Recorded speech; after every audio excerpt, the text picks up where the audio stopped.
Hello, my dudes, and welcome back to the Mikey and the Press Pass podcast. I'm Mike, I am Press Pass, or so I'm told. the liberal media. I am the liberal media. I am the liberal media.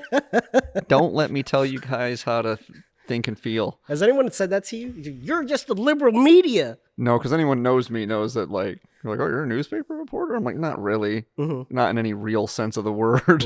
Like, You're fake news, buddy. I am fake news. Yeah. Somebody tried to saddle me with that nickname. I shall not mention his name because I will owe him $1. Oh. Anyway, so what are we enjoying today? HRs, Rabanyas? I forget what the H stands for. It's the guy's name. I forgot his name. Yeah. Or she or Jorge, Horace, something like that. Hermione. Mm-hmm. Granger. Get that 13-year-old Granger. That's good pipe tobacco. Anyway. Yeah. A's. The As. Ah. El Presidente. Okay. Is good.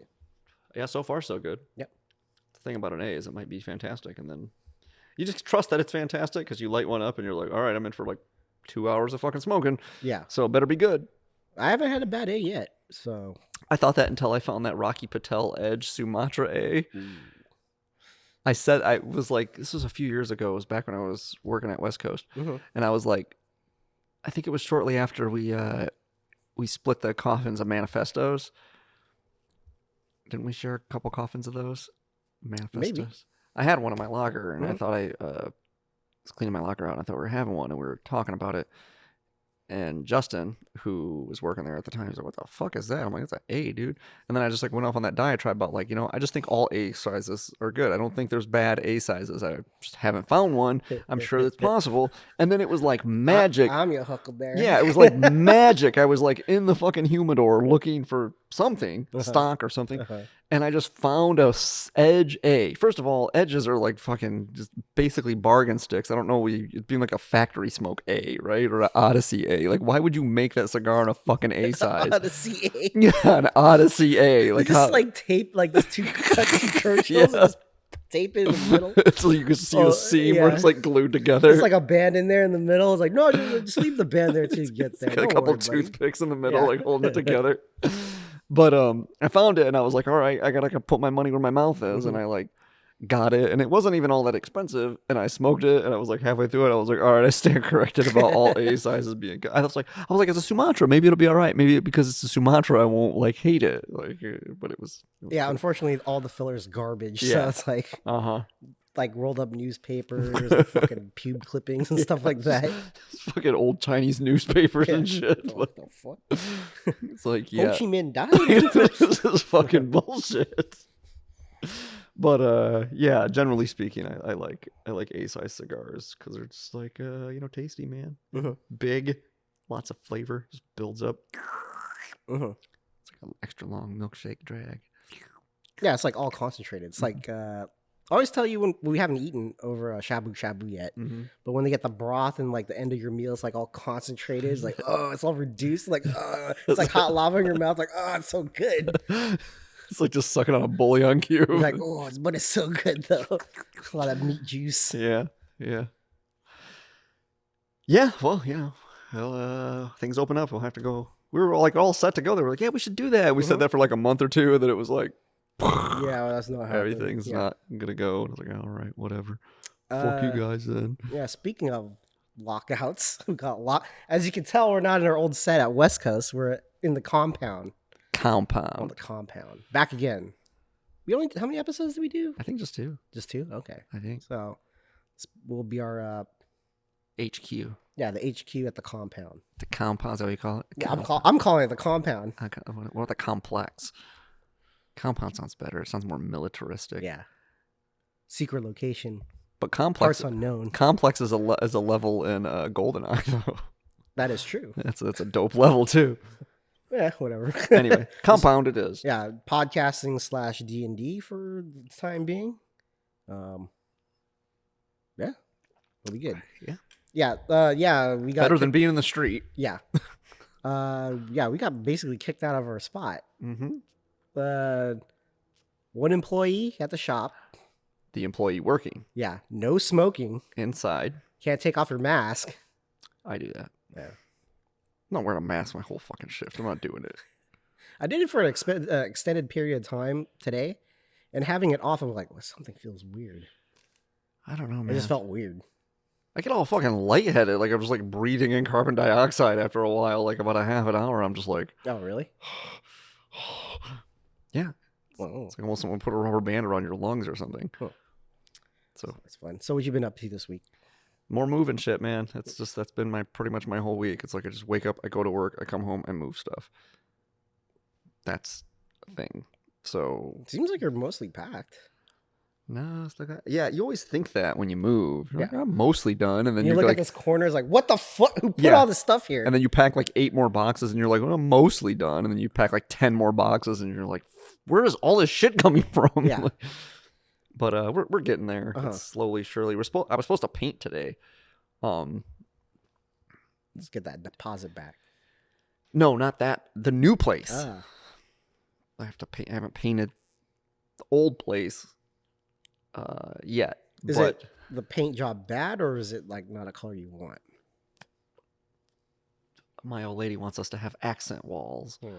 so I agreed to do that because it's 2 walls and they're very just sparse. Like there's 1 outlet on each, and that's it. And just clean walls. So I told her if she bought the paint and went everything down to Home Depot and got all the shit, that I would do it. So How about you go to Home Depot, buy the paint, buy the brushes, and do it yourself? no, Because I don't want to do that. I don't. And I don't care. I don't want to do it, but I love her, so I'm gonna do it. It's really not that. It won't be that big of a hassle, really. Uh-huh. And it'll make her infinitely happy. So, plus, I think it will look nice. So, that's good. Mhm. But we're not asking permission to do that, so that's a little weird. She's like, "Yeah, I don't want to ask permission," and I'm like, Yeah, "Why?" you don't own it. And I'm like, "Why?" And she's like, "Because I feel like if they say no, I'm just gonna do it anyway." I was like, "That's at least realistic." Like, so why ask for permission if you're just gonna ignore it? Why don't you say, I'm just letting you know I'm going to paint it. Just let it be. Because she's like, "Well, we'll just paint it and then we'll paint it back." Yeah, that works. No. Why would they ever need to know that we painted the walls? Oh. They wouldn't. Unless they come into our apartment without permission, in which case that's a whole different issue we have to deal with. But so yeah, I was supposed to do that today, but then the old lady wasn't feeling up to going to Home Depot, so no painting. Oh. Which is fine because I had to work today. But yeah, mostly it's just been moving boxes, and I spent all day yesterday putting together furniture, new furniture. So yeah, and then yeah, that was pretty much it. I didn't really do much else other than that. Played D&D with you guys this week. Oh. I didn't do anything interesting. I didn't watch anything interesting. I didn't read anything interesting. Who are you? I watched another episode of Raised by Wolves. Okay. I did watch an episode of that. And then yeah, I feel like I did fucking nothing this week. Uh-huh. Just nothing. Just fucking moved. Was it just like just wasn't doing anything. I don't know. It has to be done. What about you? Whole bunch of nothing. This is like the whole like adding more restrictions to the shop just bugged me out. I was like, fuck, this is boring. Because like normally you just sit there and stare at the wall and smoke cigars, and Yeah. now you can sit there and stare at the wall and not smoke cigars. Yeah, I was fine with like not having customers around me. I'm like, yeah, it's not bad. Yeah. Smoke a cigar, ring somebody up once in a while, but like no one there, no cigars. I'm like, fuck. Yeah. I Just watch Netflix. That's basically it. I don't ever do that for some reason. I play chess. I've been playing chess with an old flame of mine, Uh-huh. so that's been fun. We've been chatting a bit. I think we're gonna like chat properly soon. What does that mean? Like actually talk to each other. Oh, okay. Proper. You know, as opposed to just kind of like Hey, chatting while we play chess. you ever heard of devs? You ever hear of devs? So I don't know. That'll probably be super weird because we haven't really talked to each other in any real way It's for thirst like trap, bro. 20 Don't do it. Don't let it It happen. might be a little bit, but she lives in Kalamazoo, so well, yeah. No, she was like the first girl that I was ever like crazy about. So it's really weird to talk to her again because she's gone on to have like life, human adult things like kids and a husband and shit. Yeah, real life. Yeah, like not like a fucking dumpster fire of humanity like I am. I Man-child. do these things, and so Oh, that's great. I'm glad that it's really interesting. Yeah. I mean, your life is meaningless, but yeah. Thank you. Yes, I know. No, she's sweet. She's not like that. She doesn't make fun of me or anything like that. So, and not in any way that I can't deal with anyway, I guess. So, I'm fuck off. but yeah, I don't know. So yeah, you're getting burned out on the whole like fucking shop restrictions, like more stringent than they already were. Yeah, I guess I kind of blew my load early on the Saturday shifts. Remember, I cleaned up a lot. There's like nothing else to clean now. Like, I made it a point in my mind not to organize anything. I'm just cleaning things. I'm throwing stuff away. So there's stuff to be organized, but I'm not doing that because I'll just get mad. So there's nothing else to clean up. Yeah. So that's kind of boring. So just been watching a lot of stuff. So continuing on to Community Season 5. Fuck, man. It's such a good season. Well, you said Season 3 was really good. Yeah, I forgot how good Season 5. the last season was pretty okay. How many is there? 6, 7? I think there's 6. I should know this, but I think there's 6. I know. But yeah, this they had I'm trying to pull up the name of the episode. It's the cork for people that watch Community. It's the corkboard episode. It's like how they deal with like corruption in the college. Like, oh, you need something done? You gotta go talk to the. It's like we're janitors. We don't do that. That's custodians. It's like I thought you guys are the same thing. Like, you gotta leave. It's like favors upon favors, red tape or like red tape. Oh, not how they handle it, but like how it plays out. Yeah, how it plays out. How you have to like. Yeah, because the guy who plays Mike in Breaking Bad, he plays a professor there, so he's kind of like the hard nosed detective. He's actually a retired detective too in the show. Yeah, like Annie, the really cute girl. It's like you're diving into the deeps of hell, kid. You're just gonna be spit out and all this stuff. He's like, you just don't understand what you're getting into. You're just gonna drive yourself crazy getting this thing done. It's this whole loop of it's pretty cool. It's like almost like a noir or like a hard boiled detective type of thing. I would say it's like Chinatown, but you don't get that reference. Yeah. So that was good. Fuck, it's so fucking funny. It's just the amount of like setup. Punchline is just there's like a ton of them in that show. Yeah, and this is I don't know. I think it's hitting on all cylinders right now, and it's surprising too because they had Donald Glover leave the show in the middle of that season, and the dynamics still work out. In the middle of the episode, I'm like, that is some deep cuts. He's just like he's out of the show in the middle of the episode. Nah, bro, I'm out of here. He's like, never leave. Yeah, come back. So but I've been not the only thing I've been watching, but I just got into Spycraft on Netflix. It kind of scratches that itch of like the whole History Channel talking heads talking about historical things. This one's about Spycraft. So like they talk about detection, poisoning, was it the femme fatale or Romeo's? Mm-hmm. I'm probably like 4 episodes in. And it's like, I'm down with all that stuff. We're just talking about spy shit. Tinker Tailor Soldier Spy. What? Tinker Tailor Soldier Spy. Yeah. That one's good. Watched UFC Fight Night on Wednesday. That was kind of interesting to have. It was the card actually happened in the afternoon, so I got to watch it at work. Oh, damn. So that was good. Well, it was a fine card. Can't do that. Can't do that. And just watch WandaVision on Disney Plus. WandaVision? Mm-hmm. Wanda and Vision. Wanda and Vision? Mm-hmm. Oh, like Vision, the guy from Avengers? Mm-hmm. Who's Wanda? The witch? What's her name? Oh, the Scarlet Witch? Yeah, her. The Olsen twins' cousin or whatever. The other Olsen. Yeah. Yeah. Oh, I forget her first name. Elizabeth. Oh, Elizabeth, yes. So that's interesting. Peggy Olson. She's Peggy Olson. No? Yeah, Peggy Olson. Peggy Olson from what? It's a joke. Oh. Because her name is Elizabeth. Uh-huh. Women that are named Elizabeth often go by Peggy. Oh, really? Yeah. Oh, I didn't know that. Yeah, Peggy Olson, like in Mad Men. Mm-hmm. Yeah. Peggy Olson. Okay. Her real name is Elizabeth Olsen in the show. Uh-huh. She goes by. Or no, maybe it's Margaret. Maybe Margaret's go by Peggy. Huh. Yeah, because Elizabeth's go by Beth or Betty. Yeah. Yeah. Yeah. Okay. All right. Well, never mind. Ruined my joke. Peggy and Margaret. Ruined your own joke. Just fucking. This is what happens when you're as persnickety as I am. You'll just fuck your own jokes up occasionally. What? It's like, what? I just woke my own joke. I just fact checked my own thing and found out it was wrong. No, you're wrong, Press Pass. No, I'm not. Yes, I am. I can have whole arguments with myself about this stuff. Because nobody else is as good as me. You know what I'm saying? Like, he's just fucking dunking on everybody. So that's about it for me for the week. Yeah, I've been thinking about like, oh, maybe I'll start watching Community, and then I'm like, I don't know, I don't have an outlet to do that, so I probably won't. I'll wait till they put it on Prime or something, and then I'll watch it. You don't have Netflix?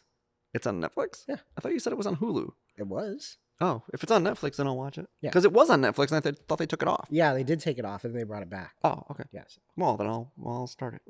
Been watching Top Chef. My girlfriend's been in the mood to watch that again lately. Yeah, I'm kind of curious to go back and watch, or not go back, or start watching The Office, because everyone fucking talks about that show. I've been, I started watching the British version. Oh. Because it's not on Netflix anymore. The American version is not on Netflix anymore.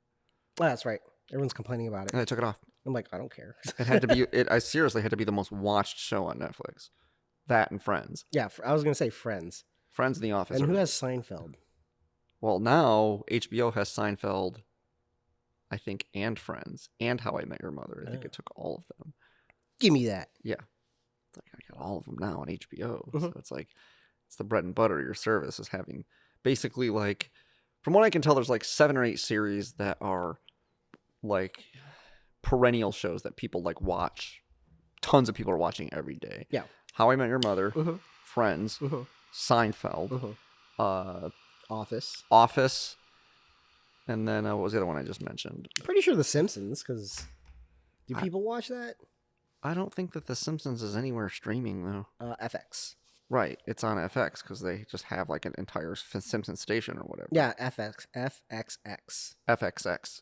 Yeah, but yeah, I don't think of that as like a streaming service because they also have a television network. You know what I mean?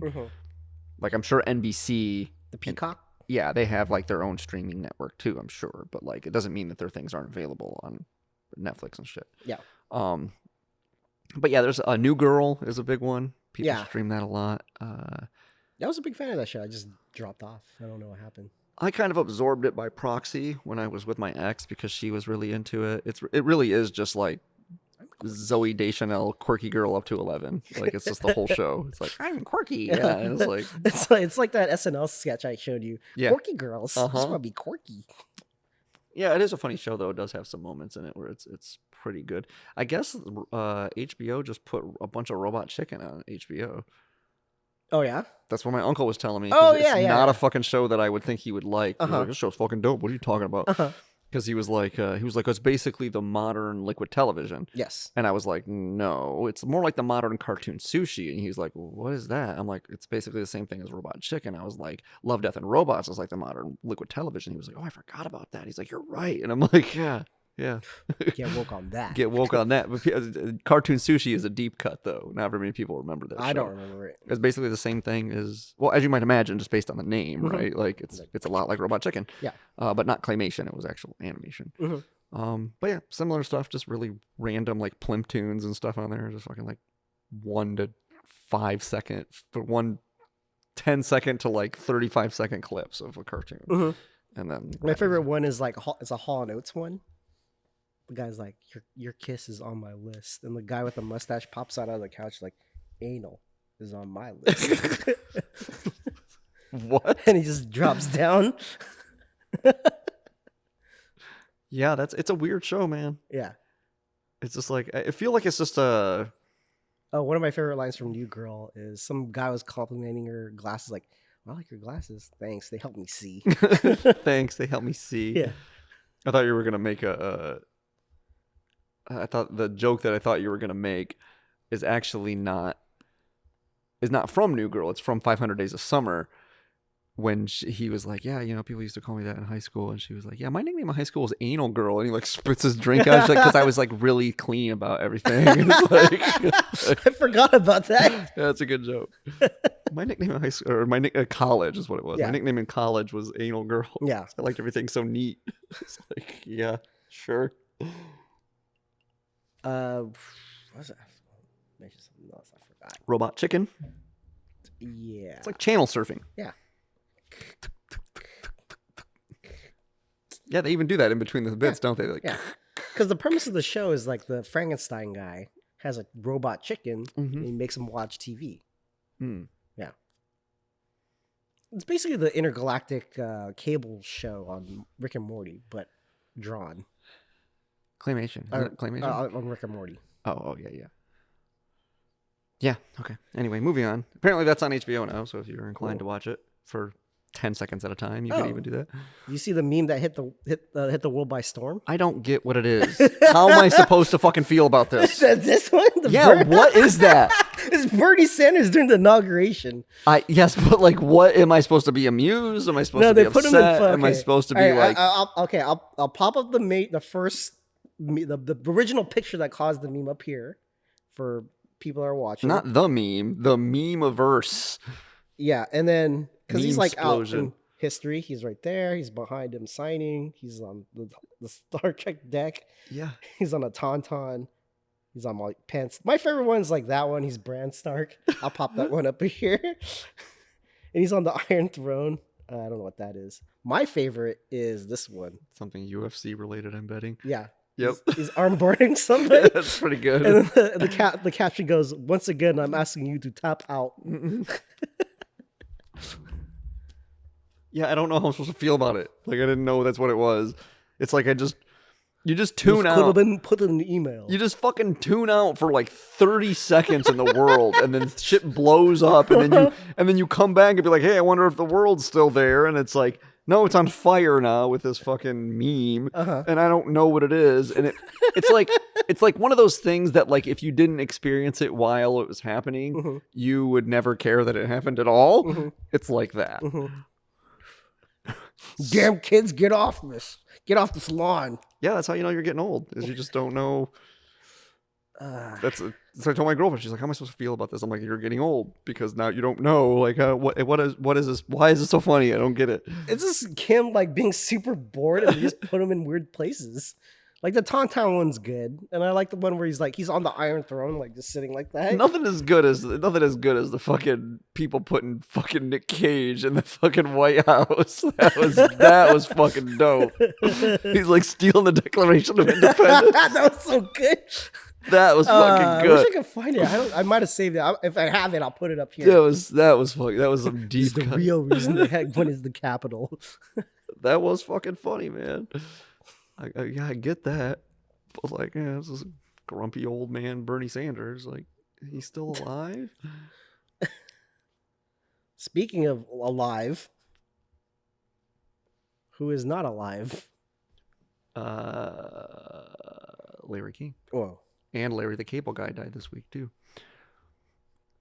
Fake news. I don't know. That's fake news. That's fake news. I don't know. He might have died. He might be still alive. So he did get her done. He did get her done. God, fucking Larry King is so... I feel like there's some joke about, like, his body being in the Natural History Museum now all of a sudden or something. Like, his, like, what are those things called? Suspenders? The suspenders were like melting into his like skeleton. Like his shoulder sockets are like coming above the suspenders. Like, geez, Larry. I know. Did you ever see? Okay, so you always see Larry King sitting, and the suspenders don't look that weird. But if you ever see him standing up, it looks super weird. Like his whole suspender. Like, is it like up here?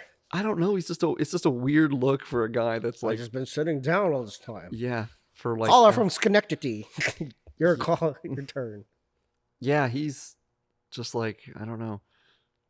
It's like what I imagine Kermit the Frog would be like if Kermit the Frog like were to host a talk show. That's what I imagine. Yeah, that guy went through a lot. I was like reading his like obituary. Like he survived like 4 like heart attacks. Yeah. Had like a whole bunch of different cancers and shit like that. Yeah, and didn't he get divorced like 3 times too? Oh yeah. He's just dude. The He thing outlived his kids. The same thing though is like if you just fucking live long enough, you'll eventually be divorced like multiple times if you're just old enough. I feel like that generation, they didn't really like date. They just like, let's get married. Yeah. All right. That's it. It's like, I really like you. I don't really know you when we got married. I was like, yeah. Just right. Trying to smash. Yeah. Just trying to smash it. So, gotta get married. Mm-hmm. Yeah, people get married like 5. It's like, who was I looking at that was like, somebody I was looking at that, like some actor or actress, I can't remember, who was married like 5 or 6 times. I was like, damn, this person was married like 5 or 6 times. And then I like realized, I was like, yeah, but they're like in their late 80s or something like that. Yeah. And I was like, their partner probably died or something like that. Only the last one, only the very last spouse that they had died. But I was like looking at it like and just doing like, because 6 times sounds like, oh, you're already married for like a year or 2 apiece. Like, no, there was like a 17-year marriage in there. That's like a legit marriage. If people were married for like 17 years, you'd be like, that's a good run. Yeah. Right? Mm-hmm. But yeah, like I was like married for this person. Like she was married to like 3 people for like a decade plus. It still ends like, yeah, but when you're that old, like, yeah, you can get in 6 marriages. You get in 6 marriages when you're like a fucking 100 years old. As a warm-up. Start getting married when you're like 20 or whatever people do. Some like Hollywood 18. person, yeah, they get married when they're 19, 20 years old. Like, I'm a person. It's like sure you are, honey. Yeah, whatever you got to tell yourself. I don't know. Just keep doing that. Yeah, it's like when you get woke on you're like 30 years old. You're a great grandmother. Yeah, it's like you get woke on like some actor or something that's been like Evan Rachel Wood's a good example of this. Evan Rachel Wood's like 32, 33. Oh wow. And that's a little bit older than that. No, she's only in her mid 30s. She's just been around for a long time. Like you go back and look at like she's a fucking child actor. She's been like in show business for like fucking 20 years or more, right? And it's like had other like roles that like were supposed to be her big break and then weren't, and then had like a whole drug problem, I think, and then got over that, and then like dated Marilyn Manson for like 3 or 4 years, and then they split up, and then like now she's doing this Westworld thing, and it's like, yeah, it's like that's just how long it takes to be successful. If the machine doesn't grind you up and kill you first, which is almost what happens to every child actor, because they're just not equipped to deal with it. You either do what Macaulay Culkin did, and you just get the fuck out, or you just get ground up by this machine, unless you're a rare exception like Jodie Foster or Drew Barrymore or someone like that just apparently has it in their blood because they're just made of Hollywood, and so it can't destroy them because they are it or whatever, like it's just so you're only killing yourself. Exactly. You just like Drew Barrymore especially. You can't. She is Hollywood. She's like 3rd generation Hollywood. Yeah. So you can't beat me. I am you. Yeah. Like I made you. You didn't make me. What? But I'm you in the future. Yeah, but in the past. Yeah, Jodie Foster is the same way, right? So it's like if you're one of those rare breeds, then it doesn't kill you. Then you're just like people are like, hey, have you heard about this Ian McKellen guy? Like that guy's been an actor for like 50 years. Yeah, I heard about him. He was in this movie Lord of the Rings and also X-Men. Yeah, like in his 70s or something, right? He's old as fuck. He's fucking old as hell. Yeah. He was old when he made the first X-Men. He was like in his 60s or something. That's crazy. Yeah. Yeah. He's like 148 now or whatever. It's sorry. You shall not pass. We watched that actually. I had The Fellowship. Oh, okay. Diana was watching it when I came home, and she was like 2 hours into it, so I sat down and watched the last like 3 hours with her or whatever it was. And like, oh yeah, I forgot about this movie. This movie's good. It's got a lot of flaws, but like it is an enjoyable movie. And that part was on with the Balrogs. And it was like, run your fools. Yeah, here's the thing too, man, is I will say that like, a moment in film is good when it's like super duper memeable, right? Like it's just been riffed on by everything under the sun, like the Here's Looking at You kid in Casablanca. And you can watch the original version of that, and it still fucking gets you. Like when I watch Casablanca, and there's the whole Hill of Beans fucking speech at the end, still gets me every time.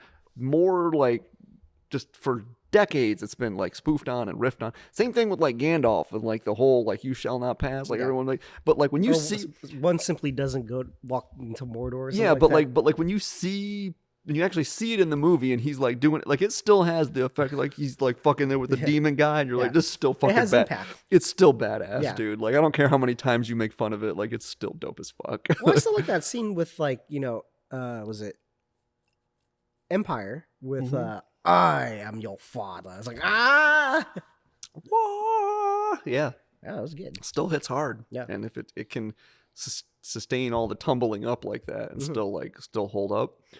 So yeah, a lot of things in Fellowship still hold up. You have my axe. Yeah.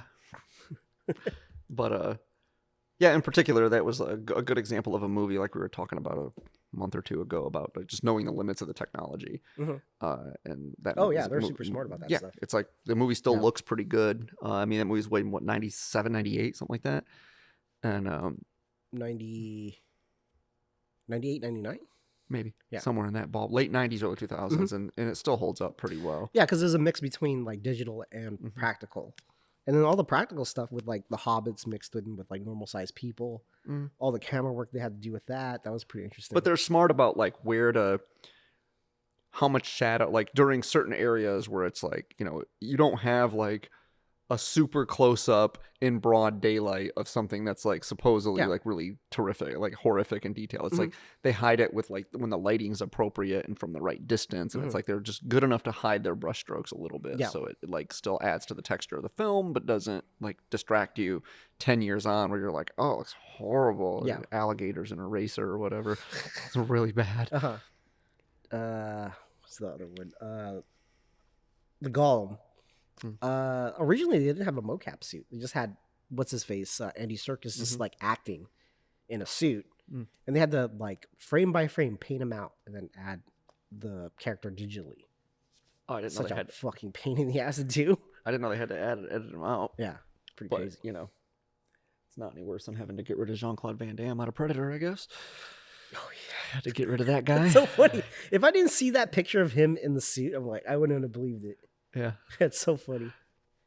Yeah, they're just like, no, we want to go a different route. We don't want like a... What?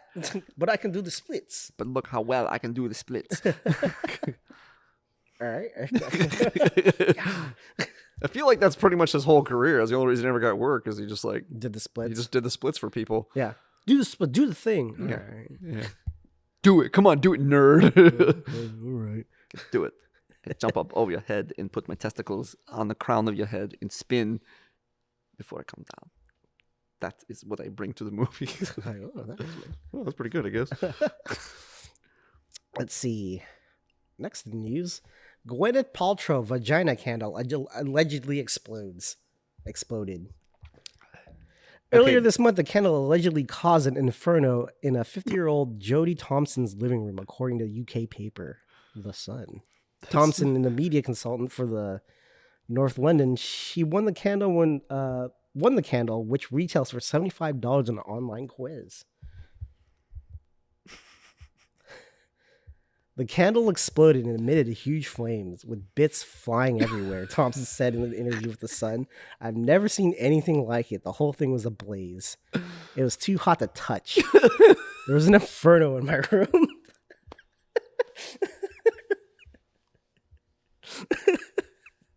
There's just so many jokes packed in there. I don't even know how to like. It's too hot, man. Too hot. It's too hot. Like you know that fire is too hot. Yeah. Just like exploding vagina candle. Yeah. That is. And why is it $75 for a candle? Because it's her stupid goop. It's cunt themed. Yeah. It's themed like her vagina. It smells like my vagina. This smells like my vagina. Why does she even have this thing? I don't know. Because she smelled the candle and said that, and people are like, yeah, we should market that. Does it smell like her vagina if her vagina's on fire? No. It just smells like her vagina when it's lit. When her vagina's lit? When the candle's lit. Why would you want your room to smell like that? Maybe it smells good. I doubt it smells like something you want a candle to smell like. What else do you have? That broke my fucking brain. I don't have anything else. I knew that was gonna be a good story. It's like, so like read the lead again, and there's like so many opportunities for you to like just stop at like every couple of words and inject something.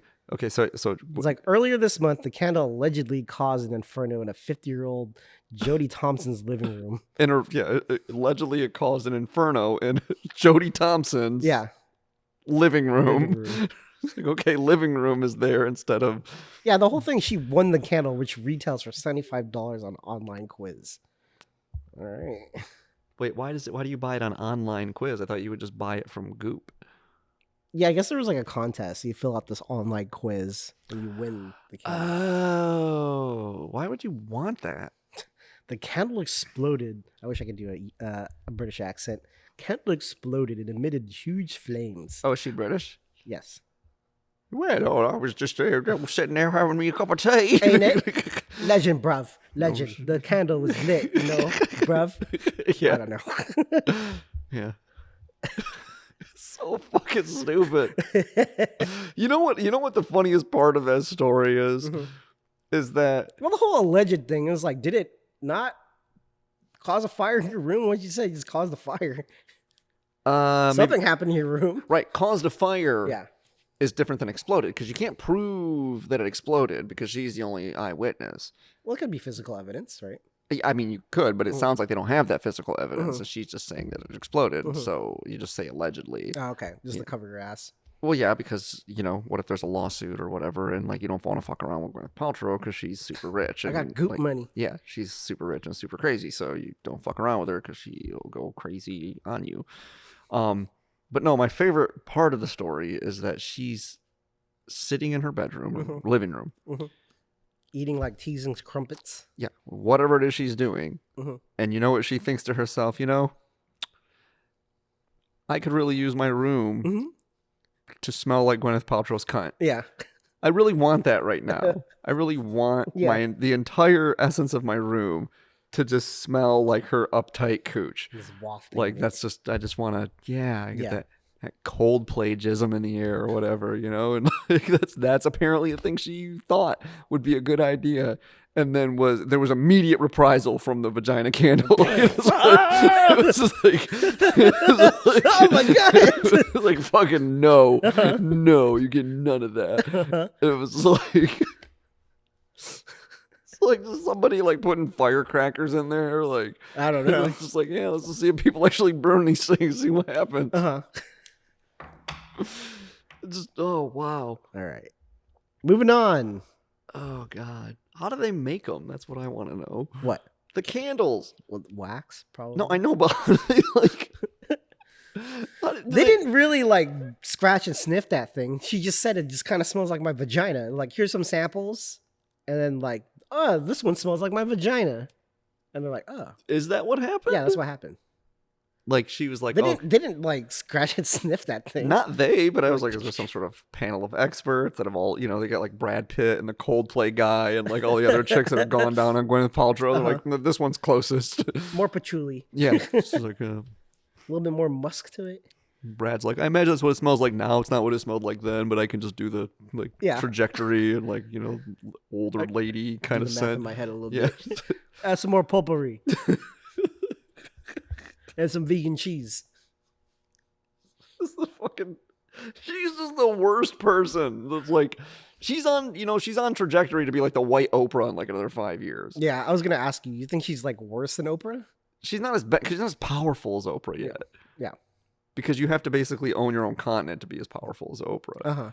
So she's not quite there yet, but she's on trajectory to get there. Like when Oprah finally like, because what'll happen is Oprah will just get too old to carry on the mantle of being like the most just uppity person ever. It's like in everybody's business about everything, and so she'll get too old to be as sanctimonious as she has been for like the last 40 years, indignant about everything.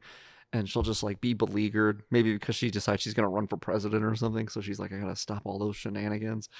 And she'll just like touch like Gwyneth Paltrow's head and like just like pass the mantle on like to you, like oh, and then she'll just be like blessed and there'll be no touching her. She'll just be invincible because she's like, you know, Gwyneth Paltrow. Yeah.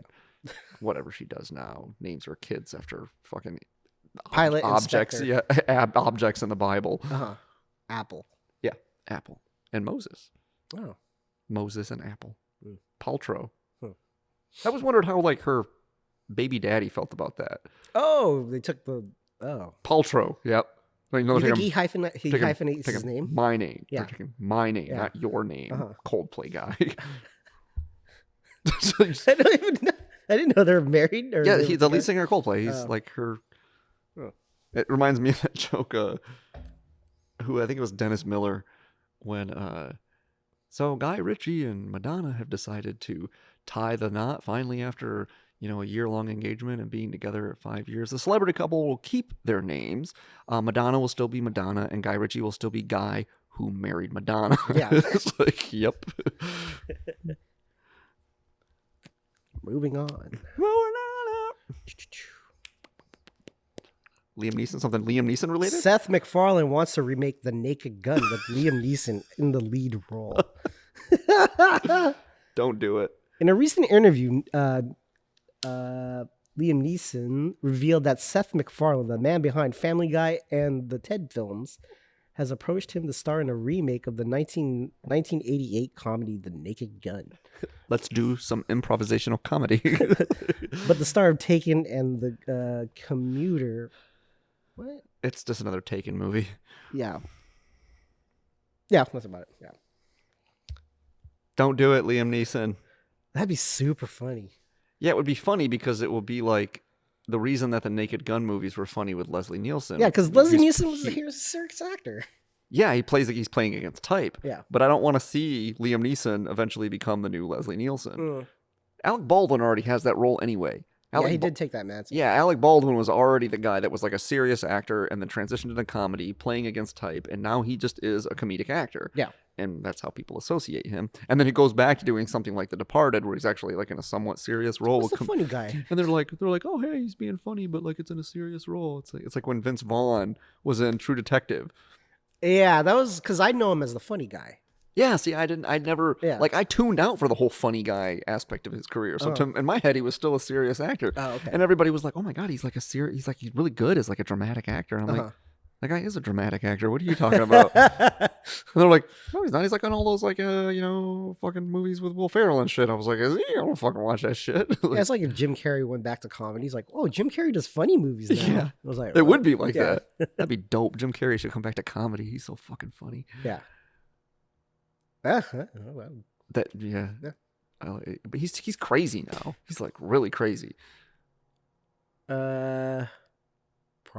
Didn't you watch that documentary about him and Andy Kaufman? Yeah, that was years ago. That was like, what, 10, 15 years ago now?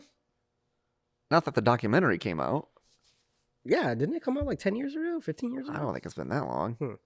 Been maybe 4 or 5 years. I don't know. Maybe he's not crazy anymore. But I would love to see that guy back at comedy because he's like one of the best physical comedic actors, like maybe ever. He's just really funny. Yeah, but you kind of don't want guys to do that for prolonged amounts of time because like that fucks up their bodies. Mm-hmm. Yeah. So what's his name? Chevy Chase is all fucked up from like Pratt falling and all that stuff. Yeah, Chevy Chase is fucked up for a variety of reasons. Yeah, but yeah, like physically, as a psycho. Yeah, physically fucked up. It was like, did you ever see that?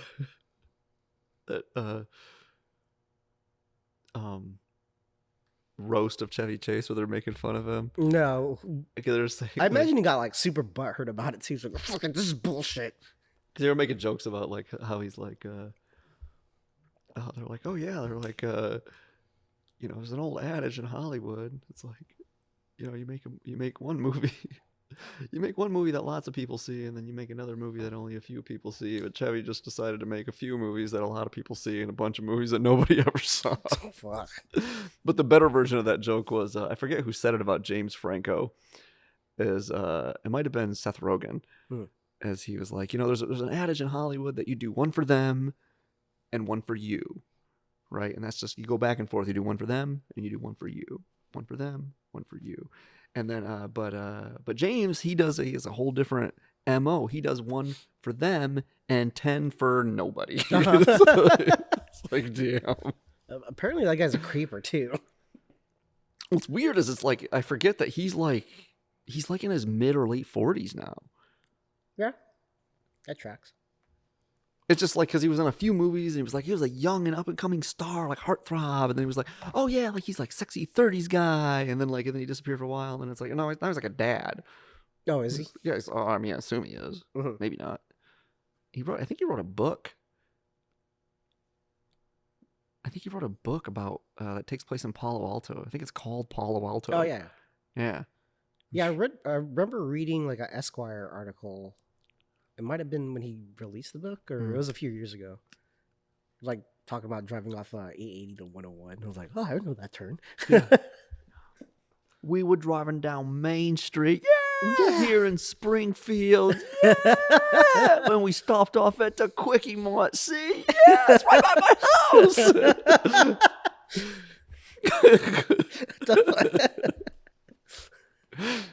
Oh man, that's what Homer's. That's what people are like. That's why I imagine like all those movies set in like New York or Boston. I was like, yeah, I know that place. Yeah, I was like, all right, calm down. Yeah, I will say though that I do like when because sometimes you generally get the impression that comedians or musicians or whatever, they riff on something that's just like generic enough that it's actually not specific to your town. They just insert name of thing in your town there. Mm-hmm. But like when Ron White played the State Theater in Kalamazoo, he was talking about how he went to this festival that they had, like the Blues Fest.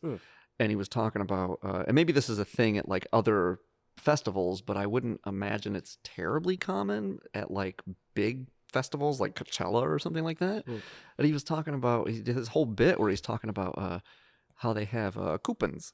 He's like, I got coupons. I was like, I just want a fucking beer. Like you don't get beer. We take coupons. And he's like, what do you mean you take coupons? Uh-huh. He's like, can't I just give you some money and you'll give me a beer? He's like, no, we don't do that. We take coupons. He's like, well, how would I get coupons? He's like, I gotta go wait on that line over there to get coupons. Uh-huh. He's like, so I'll wait in line for like 45 minutes to get some coupons, and I just take as many of them as they'll fucking give me, right? Uh-huh. And so I have like 10 or 12 beers, right?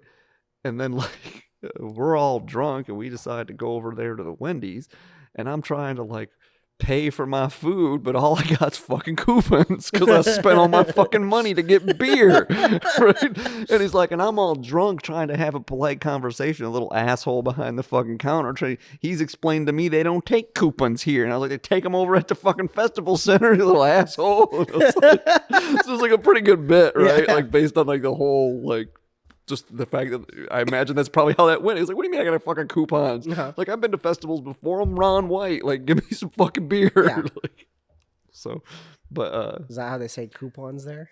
I don't know. That's just the way he says it in the bit. Coupons. Yeah.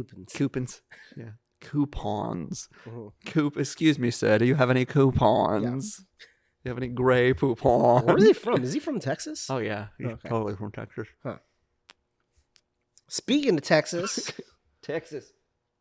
Dave Chappelle got the COVID. Yeah. Goddamn Austin, Texas. Fucking weirdos. Yeah. Tried to kill Dave. Austin, Texas did? Yeah. Yeah. Well, they're going to shut that shit down. That's what I hear. They're just going to turn off the liberal valve to fucking Austin, Texas is what the governor is like talking about. Oh, yeah. I've heard multiple interviews of people like... Rogan and other podcasts is like, yeah, there's like an influx of people from California coming here. It's cool that you come here, but don't bring that liberal shit here. We don't like that. Bring all your money with you and leave all your shit behind. Yeah. I guess people in Georgia are all butthurt because like the blue wave came over to Georgia. Yeah, all that happens. It's going to... But people want that shit, man. Like, people in other parts of the country act like fucking California is like the promised land or something. Like, they're like, yeah, like, it's just like it's just so great. Everything out here, everyone just is like, they're so woke, and that's like such a good thing. And it's like, and meanwhile, to me, not? No, it's like a fucking some sort of like just Orwellian dystopia for me. And meanwhile, everyone's like, "It's so great." It's like, we got to be more like California. It's like, no, I'm trying to get away from this shit. I want to move and back. You move to like the epicenter of wokeness. Yeah. It's like either that or you could have gone to like Seattle or Portland or something like that. Yeah.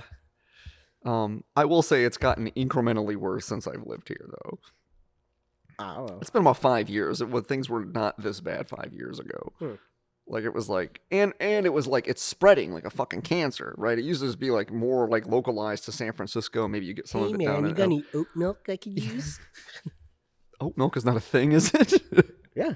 How do you make milk out of oats? I don't know. How do you make milk out of almonds? I don't know. Because at least like almonds have water in them. Right? No.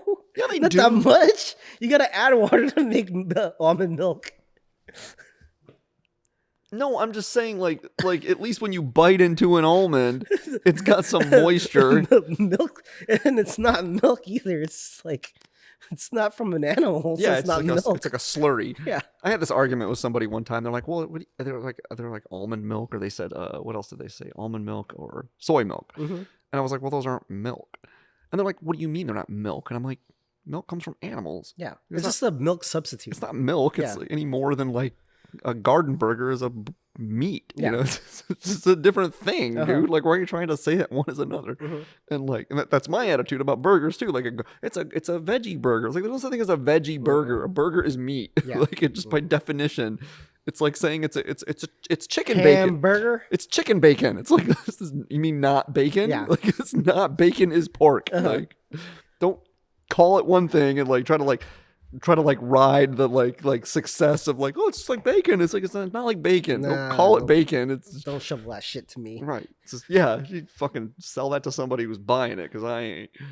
I like there's like a product, it's called Nuggs. It's supposed to be like a vegan chicken nuggets. It's a fucking chicken on it. It's just nugs on top. Poplars. Yeah. It's just like what just reminded me of that. Oh, just poplars, right? Yeah, pretty much. Yeah. Hey, don't eat us. Hey man, you can't like, just like poplars are murder, man. Like, just get off my property. It's like, yeah, you can't just like own a piece of property, man. Well, I can because I'm not a penniless hippie. We taught this line to eat tofu.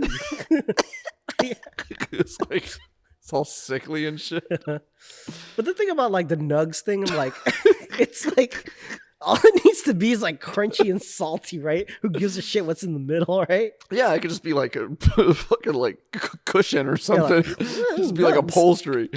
It's just the device to add more sauce in your mouth. Yeah. Right? Yeah, that reminds me. I was watching this Three Stooges short, and I know this is lost on almost like there's like fucking 3 people in the world that are gonna like know what I'm talking about. And, all 2 guys. Yeah, and none of them are watching this podcast. So it's like my dad and like 2 other people might. But I'm watching this episode short, and like most of them are pretty fucking funny. And I have this weird tick in my brain where that shit's still like fucking humor from like the 20s and 30s is still like. Oh yeah, numbskull. Yeah, just fucking like I'm like cackling hysterically like a maniac, right? It's fucking super funny to me. But I almost peed myself watching one the other day, dude, where it's like they're pretending the Stooges are, it's like in the Civil War. Okay. And they're like pretending that they're like in the Southern Army. Oh wow. And they're like pretending they're in the Southern Army so they don't get like caught that they're the Northern deserters or something, I think. How many years removed are they from the Civil War? But they do all sorts of stuff in history, like Roman history, Roman. No, but you got to think like at the time they recorded it. How many there's only a couple decades between them and the Civil War, right? Probably like 70 years. The Civil War ended in what, 1860s? This is the 1930s. It's early Three Stooges short, so it's 40, 50, 60, 70 years. So probably not in any of the Stooges' lifetimes. But it's probably like setting something in the First World War nowadays. But so they go down and there's like these Southern belles, and they're like hosting them, right? Because they think they're the Southern generals, gentlemen or whatever. And there's this like part where he's helping. They're like, come help us in the kitchen. We're baking cakes, you know. And they're like baking these cakes, and he's like Curly's supposed to be helping this lady, and he hands her this fucking couch cushion because he doesn't realize what it is. He's just like handing her stuff. He's distracted, and he hands her this couch cushion, and she like frosts it and bakes it and shit. And then they're eating it and she's feeding it to him, and they're just fucking like woofing down on this couch cushion. It's like all these like feathers, and he's like, and Curly even like looks at him. He's like, tastes like upholstery. It's so fucking funny. That's pretty good.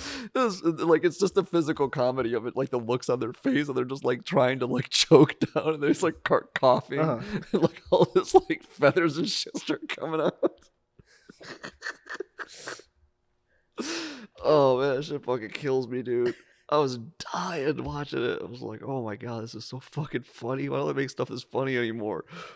It's kind of similar. I had a similar reaction to that with the first episode of Mr. Bean.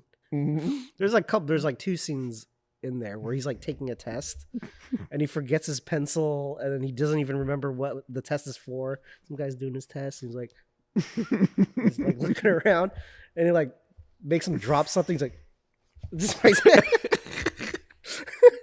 and later you find out there's like an A and B test and he's totally fucked up. Yeah, that's part of the reason I like Mr. Bean is it is a callback to like all that like 30s and 40s like physical humor. Like him at the beach where he doesn't want to take off his clothes. He's trying to put a Speedo on and take off his pants at the same time. Yeah, it's a good one. Yeah, because there's a guy sitting at the beach. He's like, and later you find out the guy's blind, so it doesn't matter. Yeah, it's a little more Benny Hill than it is Three Stooges, but it's the same concept. Marx Brothers, all that stuff is. Yeah, because with Three Stooges there's an ensemble, right? So we kind of it's a little different. Yeah. Yeah, and it's more slapstick than say the Marx Brothers, which is much more intelligent humor.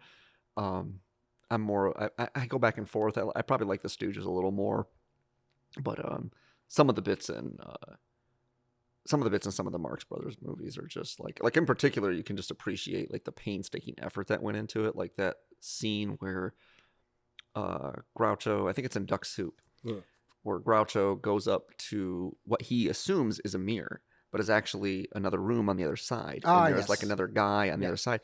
And like the level of choreography that goes into like them matching that up. I mean, that's like a 3 or 4 minute sequence, man.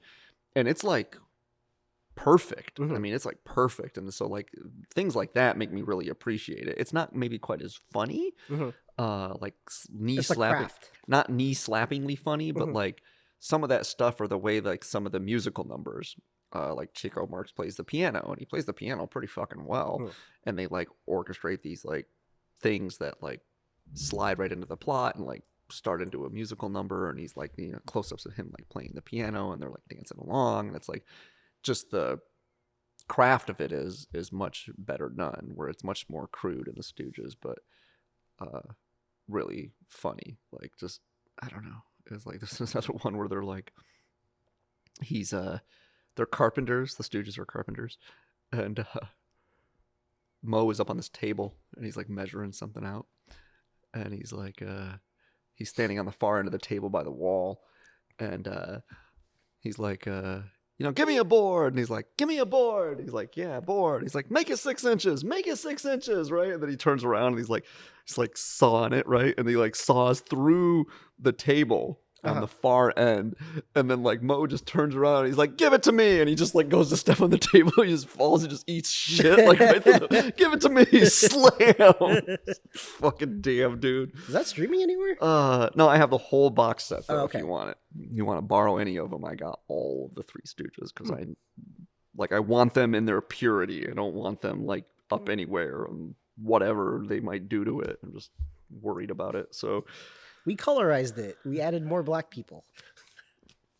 Or whatever. Just like, you know that thing where he's being mean to Curly because Curly has instead of slapping him, he shakes his hand. Yeah, he shakes his hand and he gives him a pat on the back and tells him he's good. You know, whatever. It's like, yeah, I don't need that shit. But yeah, I was just like watching that like last week. It's fucking killing me. Anyway, that was a digression. What the fuck were we talking about originally? Originally Nuggs. Oh, that's right. Nuggs. Because I got on the whole upholstery kick. Yeah. But yeah, no, so I don't know. Yeah, so it's like they're like vegan chicken nuggets. You buy them at the store. I guess it's an online product that they're hawking on podcasts or something. Yeah, Nuggs.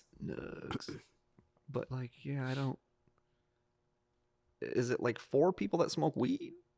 No, there's just a vegan.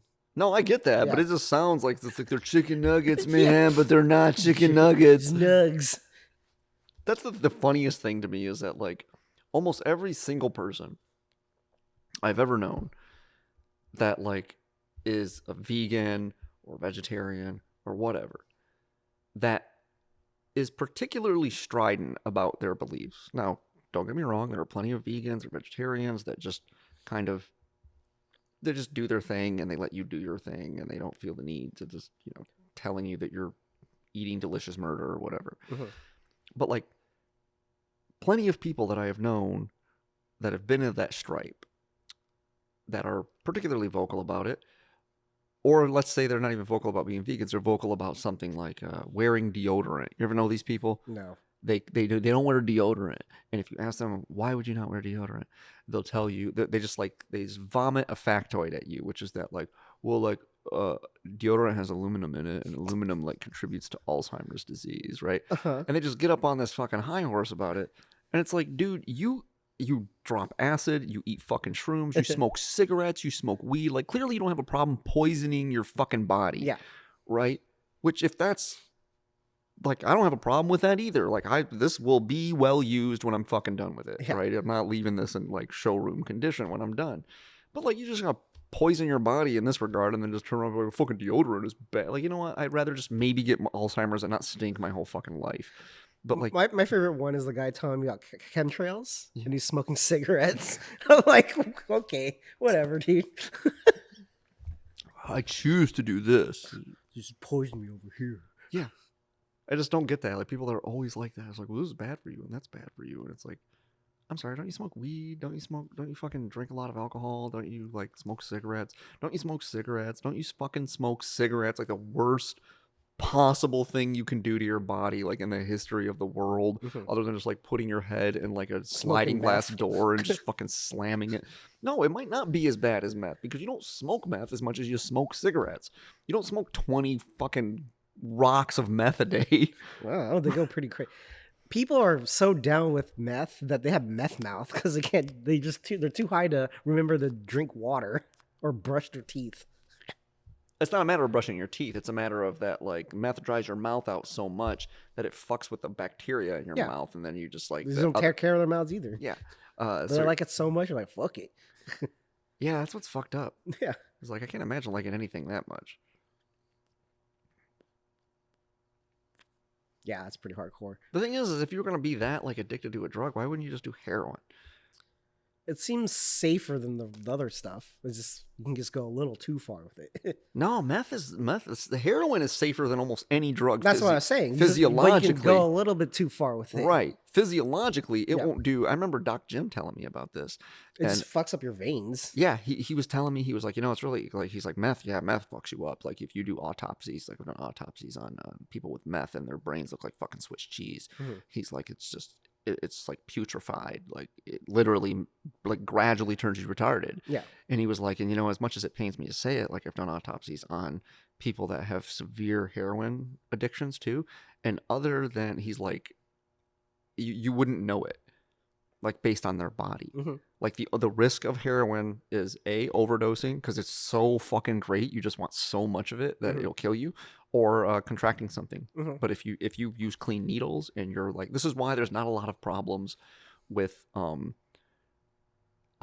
heroin among like the wealthy elite, because A, you can afford to get new needles, and B, you probably know somebody.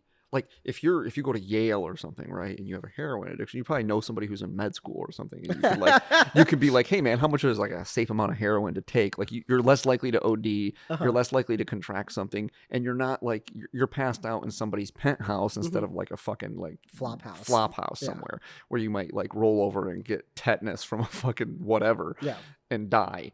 But like all those things, like physiologically, it doesn't really do much to your body. Just it just has such a grip on your fucking brain that Yeah. like it'll force you to do things. Like if you thought there were heroin in the middle of the road, you would just walk out there even if a semi were bearing down on you. Like that level of addiction where it just seizes control of your consciousness, which is scary, but it's not as physically harmful to you. There's a guy that we know. There was a story in his younger years. He took too much acid, and he looked in the middle of the road and he saw a baby crawling on the road, and the car just passed by, and he thought like someone ran over a baby, and he's just crying in the middle of the road. Ran over a baby. So that's the story. That sounds right. Yeah. Yeah. See, I would be much more comfortable. Like, I wouldn't fuck around with anything that like messes with my brain chemistry like that. Like, that just scares the shit out of me. And people are like, oh, like high on ayahuasca or like toad licking, fucking shrooms, acid. Like, I'll do it all, man. Like, just open my doors of perception. I'm like, you know what? I'm fine just leaving those doors closed. Like, I don't need to tinker around in that bullshit and like just maybe not whatever. I don't know. There. I just saw this clip on YouTube. Is Hamilton something? I don't really know his name. It was like a Vice piece, and he huffed Xeon, and apparently it's like really expensive and hard to get. So it's like very few people ever get high off Xeon. So it's like I don't even know what Xeon is. It's a noble gas. It's like on the table of elements, and apparently it's like has a similar effect as laughing gas, except has like a other effects to it. I'm not really sure. I just saw the videos like. I don't know why people videotape themselves doing this stuff. Why don't you just leave it alone? Unless for some weird educational purpose or some weird flex that he's trying to do. I don't know. I don't get it. No. I don't know why people film themselves doing dumb shit. Like that's what kills me is people. Apparently, the compulsion to be like have someone pay attention to you. Yeah. Is stronger than like the compulsion to like not. To have self-respect or to like not make a total ass of yourself. Like be like, you'd be famous. Like you'd be famous for the guy that like shit his pants or something like in public and then like threw it on his grandma. Like I don't want to, you know what? I'll just not take the attention. I'm cool with that. Not being that guy. Like so, the most horrible thing that I can think of that ever happened to me, embarrassingly wise. Like I wouldn't be that uncomfortable, but I wouldn't like seek out ways to like debase myself just to like get famous or whatever. So people pay attention to me. Yeah, it's not even famous. Famous would imply some sort of like respect and some sort of like monetary compensation or some shit, right? You would think. But no, this is just like people paying attention to you for like 10 seconds. Like, oh, look at that idiot over there doing stupid shit. Like, oh, people like me. It's like, no, they just think you're a retard. Yeah. And like, and that's why I have very little sympathy for like the people. You always hear this about like people get like internet famous for doing a Star Wars kid or something. And then like they don't make any money off of that, right? Like that people, everybody knows who they are, but they don't make any money. And it's like, yeah, you know what? That's kind of what you get for just being an asshole, like being a retarded person and then like putting it out there in the world that you're an idiot. And then everyone pays attention to you. And then now you're mad that they were like, okay, yeah, that guy's retarded. And let's just go on to other more interesting stuff. And you're like, but I'm still over here, like being a person. It's like, yeah, but you're just like forever that guy now. And like, you should know better. Like as a grown adult, you should know better than to like think that that's going to captivate people and earn you any respect from anyone. Well, sometimes most of those videos, like embarrassing videos, are kind of like teenagers. So they don't really know. Right? Like the Star Wars kid, for example, he didn't want to put that in the internet. He just like filmed him in his AV club and it was like for personal use. And some kids found it, and just they're like bullied him and just showed that video. Well, that's a different story. But most of these chuckleheads put the shit on there on purpose. Like they do. Like it doesn't happen on accident. And even then, even if like someone did put it up there and you didn't want them to, but then like I'm sure like when it was like a thing. he probably thought it was pretty cool that like everybody. I mean, I don't know. People were probably mocking him a whole No, bunch. people were mocking that kid. Yeah. Well, they should mock that Yeah, kid. He had to leave his school. Good. Go to homeschool. He should learn to not be that kind of person. Like it's just it should teach him to not be that way and not to film being that way if you're gonna be that way. All right. There should be no memoriam of how dumb you are. That's my point here. You shouldn't immortalize how stupid your mistakes. Like imagine just like the most debauched night of like drinking and asinine conversation you've ever had. And like would you be comfortable someone just taking that and immortalizing it? Like like just, I'm a meme now. yeah, Mikey. I shit my pants. Remember that time I shit my pants? Yeah, it's good times. It's like, yeah, and then like for some reason chicks don't want to suck my dick anymore. It's like, yeah, you're the guy that shit your pants. Like they know that. It's like, why would they ever want to be near you? Mock you from afar. All right, we're about a little bit. What is it? What, halfway through this one? Yeah, about halfway. Got tasting notes. Good is good a no? It's really not changing as much as I would have thought. Is this good? It's good. Yeah. It's continuing to be as good as it was, but it. Which is fine because it was great to start, but I was expecting a little more complexity, I guess. Not that there's not a lot of notes going on. There was a lot of notes going on up front, but they're just the same notes that were going on. They're not interchanging. It's not getting more intense or... Yeah. Maybe it will in the back half. I don't know. Yeah, you never know, like that last third might just... Yeah, sometimes with A's, I've noticed that where like there'll be a first third, middle third, last third in a normal cigar. Some A's, like it'll just be like a change at the midpoint. And then it'll just be like you're smoking a different Toro. Yeah. It'll be like, oh, now it's a different cigar, but like it doesn't progress. Pretty good. Pretty good so far. I'm into it. In other news, actually, I was talking to Father Bob. He called in at the shop. And he just recently got his hip replaced. Oh, nice. And the amazing thing to me is, like, I was telling him, like, how's the hip? You've been walking around, all this stuff. And, like, what's the pain level like? Is like, if I felt like this for the rest of my life, compared to what I had before, it was 100% worth it. Like going through the surgery? Yeah, like the pain that he's in right now, post-surgery, whatever this pain level is, wasn't even, like, close. It was, like, to what he was like experiencing day to day. I was like, fuck, I didn't know that you're in pain that much. And it was just like, wow, just like getting your fucking hip socket removed and being replaced with something else, that feels better. That's crazy. Apparently. Yeah. Yeah, I could see why he, used to drink a lot. Yeah. But I imagine it probably got a lot easier like once. Well, then again, he stopped drinking, but then he lost a bunch of weight. So it was probably like about the same level because it was like he wasn't dulling the pain with alcohol, but he was a lot lighter, so he probably wasn't stressing his hip anymore. So yeah, that's rough, man. Hip, yeah. Did he keep the hip? It's like around your neck. Yeah. It's one hip joint. Yeah. I'm a hip kind of guy. I got one hip joint. Yeah. Damn. Yeah, that's got woke on that. Yeah, that's every now and again somebody will say something like that puts something into perspective. Like, man, fuck, really? Jesus. Yeah. Like, oh yeah, you know that feeling? Like, I feel that way all the time. Like that feeling when someone's trying to murder you. Yeah, that's how I feel just every moment of the day. Or people with like crippling anxiety. I was like, I don't know what that feels like, and I don't want to. Yeah. Some people are so anxious, you just get anxious by proxy at times. Oh, I'm so nervous all the time. My girlfriend's a lot less anxious than she used to be. Like, probably 200% less anxious than when we first started dating. And thank fucking God, man, because we would not be dating if she was still as anxious as she was when we first started dating. I mean, I love her to death, but I was like, man, we started dating. I was like, okay, there's a couple things that got to happen for this relationship to work. And one of them is she's got to learn to deal with this anxiety. I can't you got chill. I can't shoulder like all this anxiety on a daily basis. Like it just gets tedious at some point because anxiety is an irrational thing. So you can't talk to somebody rationally about like, them off the ledge. Yeah, you can't just be like, there's no murderer there. No one's gonna murder you. Like it's well, okay. if anything, they'll murder me first, so you can run away after. It's just like there's no one standing outside the door waiting to murder you. Like you can't have that conversation like every 12 hours with someone and not just be like, because you can't tell like, well, I feel like there's a murderer. Like, yeah, I know it's unfortunate, but But no, she's gotten a lot better about it through a combination of things. Me screaming at her helps, I think.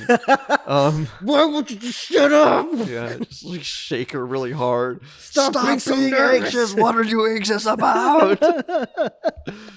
No, I like to think I help a little bit, but mostly just because I'm not anxious about anything. Oh my God, there's a spider. Oh no, it's not. Just kidding.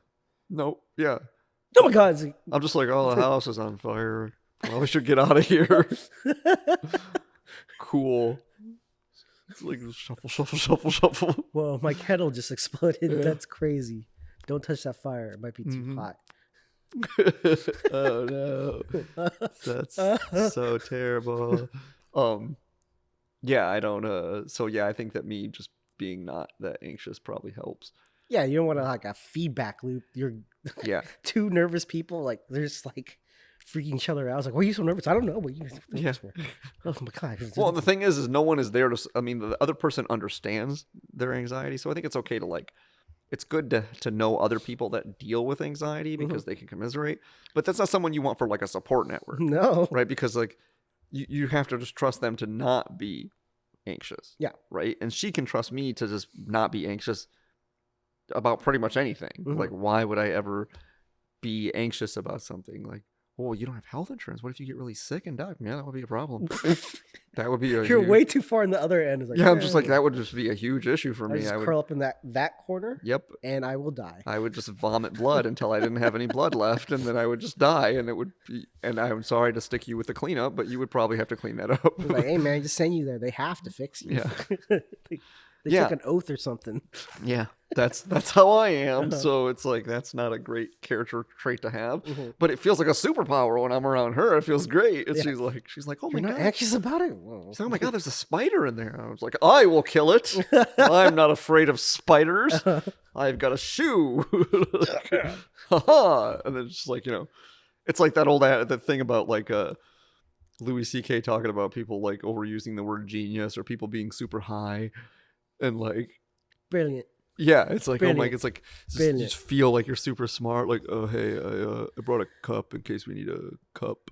This guy brought a cup. He's a fucking genius. It's like, no. It's like, oh, that's really smart. It's like, I just kind of thought about it a little bit. Yeah, it's like, I never know how to deal with things like that. Like, you brought some like cutlery? It's like, yeah, we're eating, right? I thought ahead. I thought maybe you need some napkins. Yeah. Whoa. It's like I never know how to take that because most of the things that I say, like, it's funny because if you listen to me talking to people, or you watch me talking to people, which I guess some people do. Hey, watch all two of you. People, both of you. Sometimes you'll see me like processing. It looks like I'm mad sometimes because normally what'll happen is the people be talking. They'll be like, bah, bah, bah, bah, bah, bah, and like, this happens a lot at work and stuff, right? Not just at the cigar shop, but like when I had a job in a newsroom and stuff. And people be talking, and I would be like, have this like furrowed brow look, and I'd look kind of mad. But mostly that's me working out. Like, there's this really obvious thing that no one is saying that just seems like total fucking common sense. No one is saying it. Are they going to make me say this thing? Like, am I going to have to say the thing that's common sense? And then I say it. And then instead of someone being like, oh, that makes sense. Like, why didn't I think of that? They'll be like, that's a really good idea. And I'm like, no, it's not a good idea. It's just a fucking idea. That, like, how did none of you have it before? Sometimes I've wasted entire days of like work doing things that I thought on a foregone conclusion X was like a common sense thing. Like, we all knew X and we didn't need to say X, and then come back to the drawing board and like, oh, what about, like, here's a thing that I went and wrote about and, because of X. I'm like, wait a minute, what about X? We're talking about X now? It's like, what? It's like, yeah, I just assumed that it was a thing, right? Is it fucking, what kind of retard wouldn't think of that? Well, we never discussed that. Just like, fucking kidding me? Like, okay, I just, like, I took a dump in the toilet, so I flushed the toilet afterward. Like, hold on here. These guys are fucking genius. What I like to do before I take a shit? I check if there's toilet paper before there's there. Yeah. What? Every now and again, right? Like, I'll go and I'll make a cup of tea and, like, put a little sugar in the tea, I might want some of that. It's like, sometimes when I take a dump, I put a little piece of paper in there so it doesn't splash back up. Hot tip. I actually never thought of that before. Yeah, this is the landing pad, bro. Oh. I don't have much problem with blowback, so it's not a problem. But We have Fat Duker. no, we just have such low water level in our toilet. Oh, those really suck. Yeah. Well, the shit's like above the water. Like, what the fuck is this? Yeah. Yeah, that's like the one third world country. That's the one thing I hate about my fucking toilet. Remember they replaced it? Yeah. And it used to be like that jet engine flush, yeah. and it was dope, Yeah. right? But it apparently just like it fucks up a lot. Oh. So we had to get a new one, and we get the one that's like the little side by side, like low flow. Like, why would I ever use the one droplet one? Yeah. But it's like, yeah, like I hate it because it's like I clean the toilet, and it has toilet bowl cleaner in it, and for like until someone takes a dump in it, it's clean. But the second you take a dump in it, it's just got like shit streaks all on the inside. It's supposed to be slick. Yeah, but it's defeating the purpose. Yeah, it's just like there's extra sticks. There's porcelain. just so little water in there that if you just drop a log in there that just like sits against the porcelain, and then it just sits in there, and it just like it's like someone took a brown crayon and just like, and I was like wiping and wiping. And it was like, is there like a marker down there? wiping. Yeah, and so it's like, I don't know, man. It's like we don't have that problem in the fucking toilet we have. So I always find it amusing. There's like when West Coast got a new toilet, like everyone was like, every customer that went to the bathroom was like, dude, that fucking toilet, what's up? It's a flush. Yes, the flush is badass. Flush like a jet engine. All the guys are like, yeah, fuck yeah. It's because you like to think that, oh, this reminds me. We're randomly talking about taking a dump for way longer than we should. But I think that I discovered why people stand and wipe. Okay. I think I figured it out. All right. Through sheer nothing more than deduction. Okay, I didn't. Well, it was just like sitting in the background of your mind. It's like working it out on paper. Abacus is like, there has to be a reason. No, some kind of. Yeah. But really, the way my brain works, if something gets in there that doesn't make sense. Yeah. And then it's just like a background process in the fucking computer. Just starts running calculations, just applying logic, deductive logic.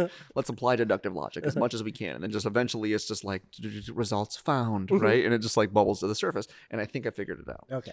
So, first of all, it's people that fit two subtypes. Okay. One, you have to be a front to back wiper.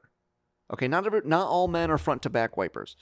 Okay, some guy back to front. No, like the animals. They just like no, those people no.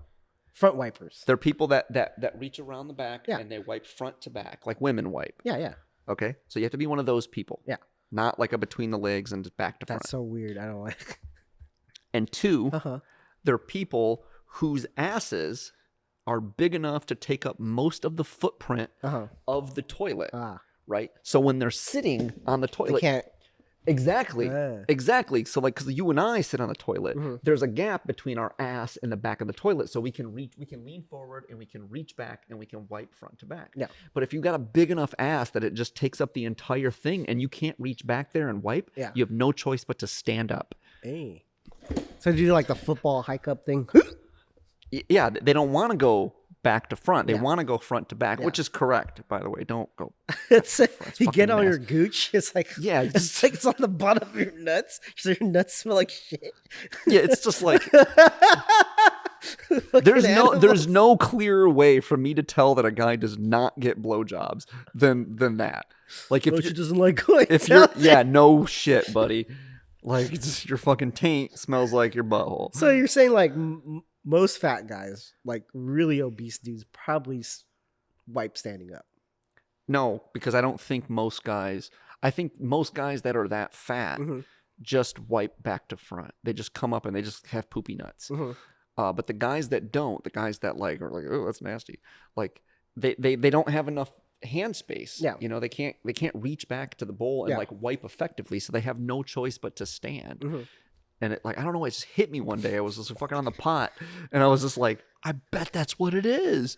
Like, oh my God. But you can take a survey like this 50-50, like split down the middle, like stand up, sit down? Yeah. Well, I don't know. Maybe most people are big enough.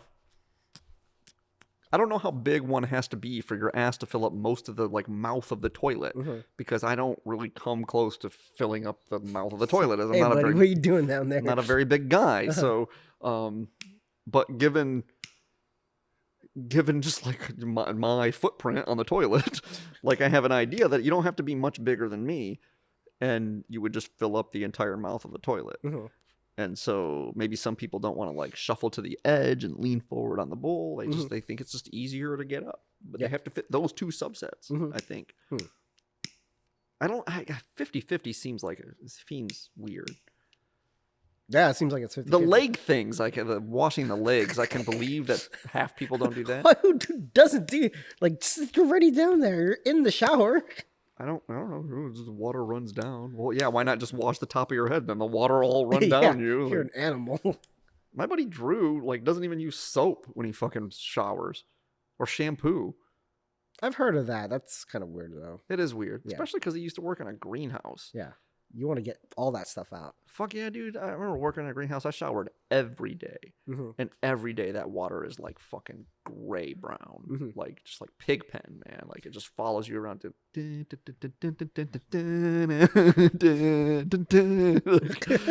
like it's just fucking covered in it. You know? Like one of those people that works at a fast food restaurant just smells like fries all day long. Yeah, that would suck. Those people cannot get laid. There's no way. Ew, you smell like fries. You smell like fries. Yeah, I had a buddy like that. I couldn't eat at Pizza Hut for the longest time because I was buddies with this guy, Clint Doolittle, in high school, and he worked at Pizza Hut. And he just always he didn't shower very much, and so he just always smelled like old, like dirty Pizza Hut. And so like every time I smelled it, it was like, oh, dude, I can't fucking eat this.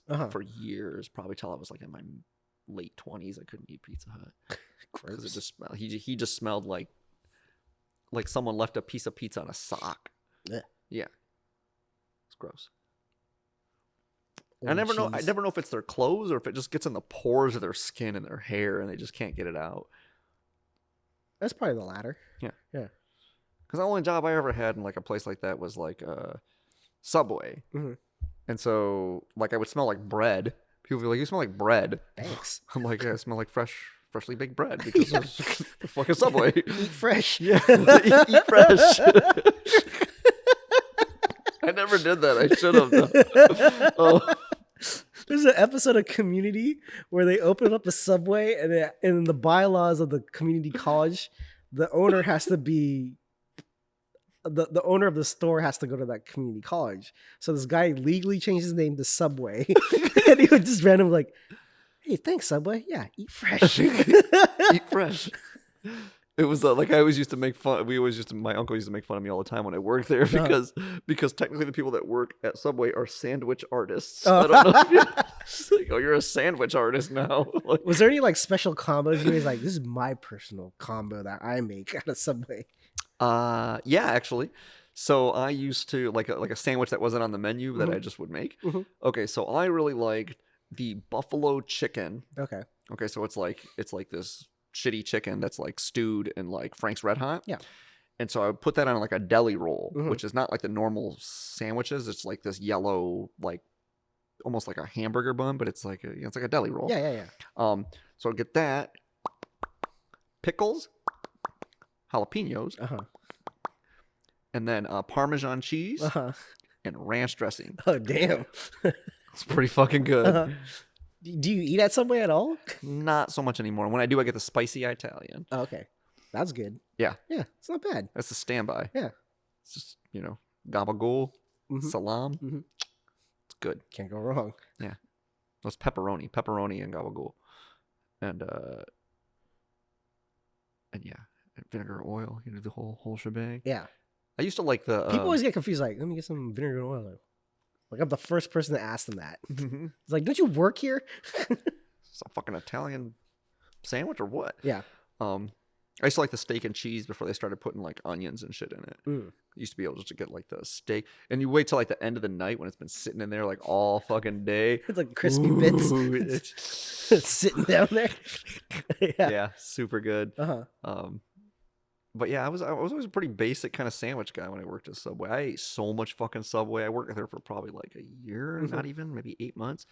And like my buddy Lee and we were like friends, and he was like with a supervisor there. He's the night shift supervisor, and then like I got put on the night shift, and so we just fucking hang out, like just whatever, set up a little basketball hoop in the fucking lobby and shit, you know, and like and we had finagled it too, because there used to be waffle cone Wednesdays, because used to like a TCBY right next to the subway. It was run by the same guy. Okay.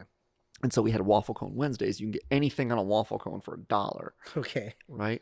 And we were like right downtown, just off campus. And so in the summer, we'd be working there, and like all these fucking fly honeys would come in, like these fucking just like volleyball players and like just like good looking girls. Right. And we come in, and they come in and be like, oh, it's like Waffle Cone Wednesday. And I'd be like, no, it's this free Waffle Cone night. Oh, word? Free waffle cones. Like, you just get it for free. Tell all your friends. And it fucking worked, dude. Like, just after about 3 or 4 weeks, just giving away free ice cream to fucking cute girls, or just be like 20 of them in the store at one time. Just like, it's you again. Yeah, it's like, oh, hey, what's up? But, and that's the thing, is he's like, yeah, because he was like, yeah, Craig doesn't monitor the books or anything like that. He just trusts me to do that. Like, he doesn't fucking pay attention to this place at all. So we just give away as much ice cream as we want. And I was like, man, really? And he was like, yeah. He was like, yeah. He's like, yeah, you want some pepperoni to take home? Take some salami to take home? Take a 6-pack of fucking 20 ounces of Sprite. And I was like, fucking cool, bro. All right, bro. Yeah. And I would have felt bad about it if that guy wasn't such a mega asshole. Like, he was a super mega asshole. So, yeah. Like, in all the ways you could be, is like sexist and racist and like just terrible to fucking everybody, like mean to people because they were young. Like, he just hired people he thought he could hire people he thought he could bully, and like just he's like the tallest midget. Yeah. And little person, sorry, excuse me. But yeah, so we just like, I just come home and like fucking just get salami and fucking pepperoni and just fucking be making sandwiches at home. Don't even put bread on it. Yeah. It's pretty awesome. Somebody should make this. Just put it on regular sandwich bread sometimes. Oh, bread sandwich. Yeah, this guy never had a bread sandwich from Mario's. Yeah, I always like to hear people's like recipes for like sandwich shops, pizza places. They kind of makes like pretty cool stuff. Yeah, like a family meal kind of like sandwich. Yeah. Yeah, just like make up your own concoction. This shit's not on the menu, but it should be. It is now. My menu. Yeah, you like mix it up. Like, I'm a big fan of like roast beef and turkey together on a sandwich. Yeah, I'm really into like roast beef and turkey. Yeah, so it's like a good combo. I really like the all cold cuts usually go together pretty well. Yeah, I don't know. I like the chipotle sauce, but I don't know that all cold cuts mesh well together, because I'm not a huge fan of like ham with other stuff. Oh, really? Like, I just like a ham sandwich. Ham is okay, but like, yeah, roast beef and turkey is my jam. Yeah. And I think Ike's makes like, they call it the Matt Cain. They put like mott sticks on it too, or something like that. Geez. Yeah, I was like, ooh, yeah. Now, my favorite sandwich is the Duchess from Spread in Cupertino. It's my favorite sandwich. It's deep fried turkey, pastrami, black garlic aioli, tomatoes. Is it spread with a Z at the end? No, it's just Spread. Oh, okay. No Z, just Spread. Spread deli. Okay. Deli in bottles, I think, is actually what it's called. But yeah, so like that sandwich is fucking dope. Like, it's a fucking dope sandwich. It's probably the best sandwich I've had since I've lived in California. Certainly a contender, like in the Mount Rushmore of sandwiches that I've ever had. Oh, wow. It's up there. It's in the Rogues Gallery. Armato's has a pretty good Italian. That one's good. Yeah. The Amato's Italian is pretty good. I still say that Sub City in Marshalltown, Iowa has one of the best Italian subs that I've ever had, because it just they call it Italian. Pretty much, it just feel like they don't have a lot. Like, there's like 8 things. You know, so they have a bunch of meats, but like, it's just like, yeah, you can run it through the garden and that's it. But it's like, so I used to just be like, hey, all right, so here's what I want on the sandwich, right? It's not on the menu, but here's what I want. And he was like, okay. I'm like, so it's basically an Italian sub. You guys got Italian sub stuff? And he's like, yeah. And I'm like, okay, so here's what I want. I want some gabagool, like real gabagool, capicola. Yeah. Capicola. I want pepperoni. I want salami. Salam. Okay. I want those meats in abundant proportions.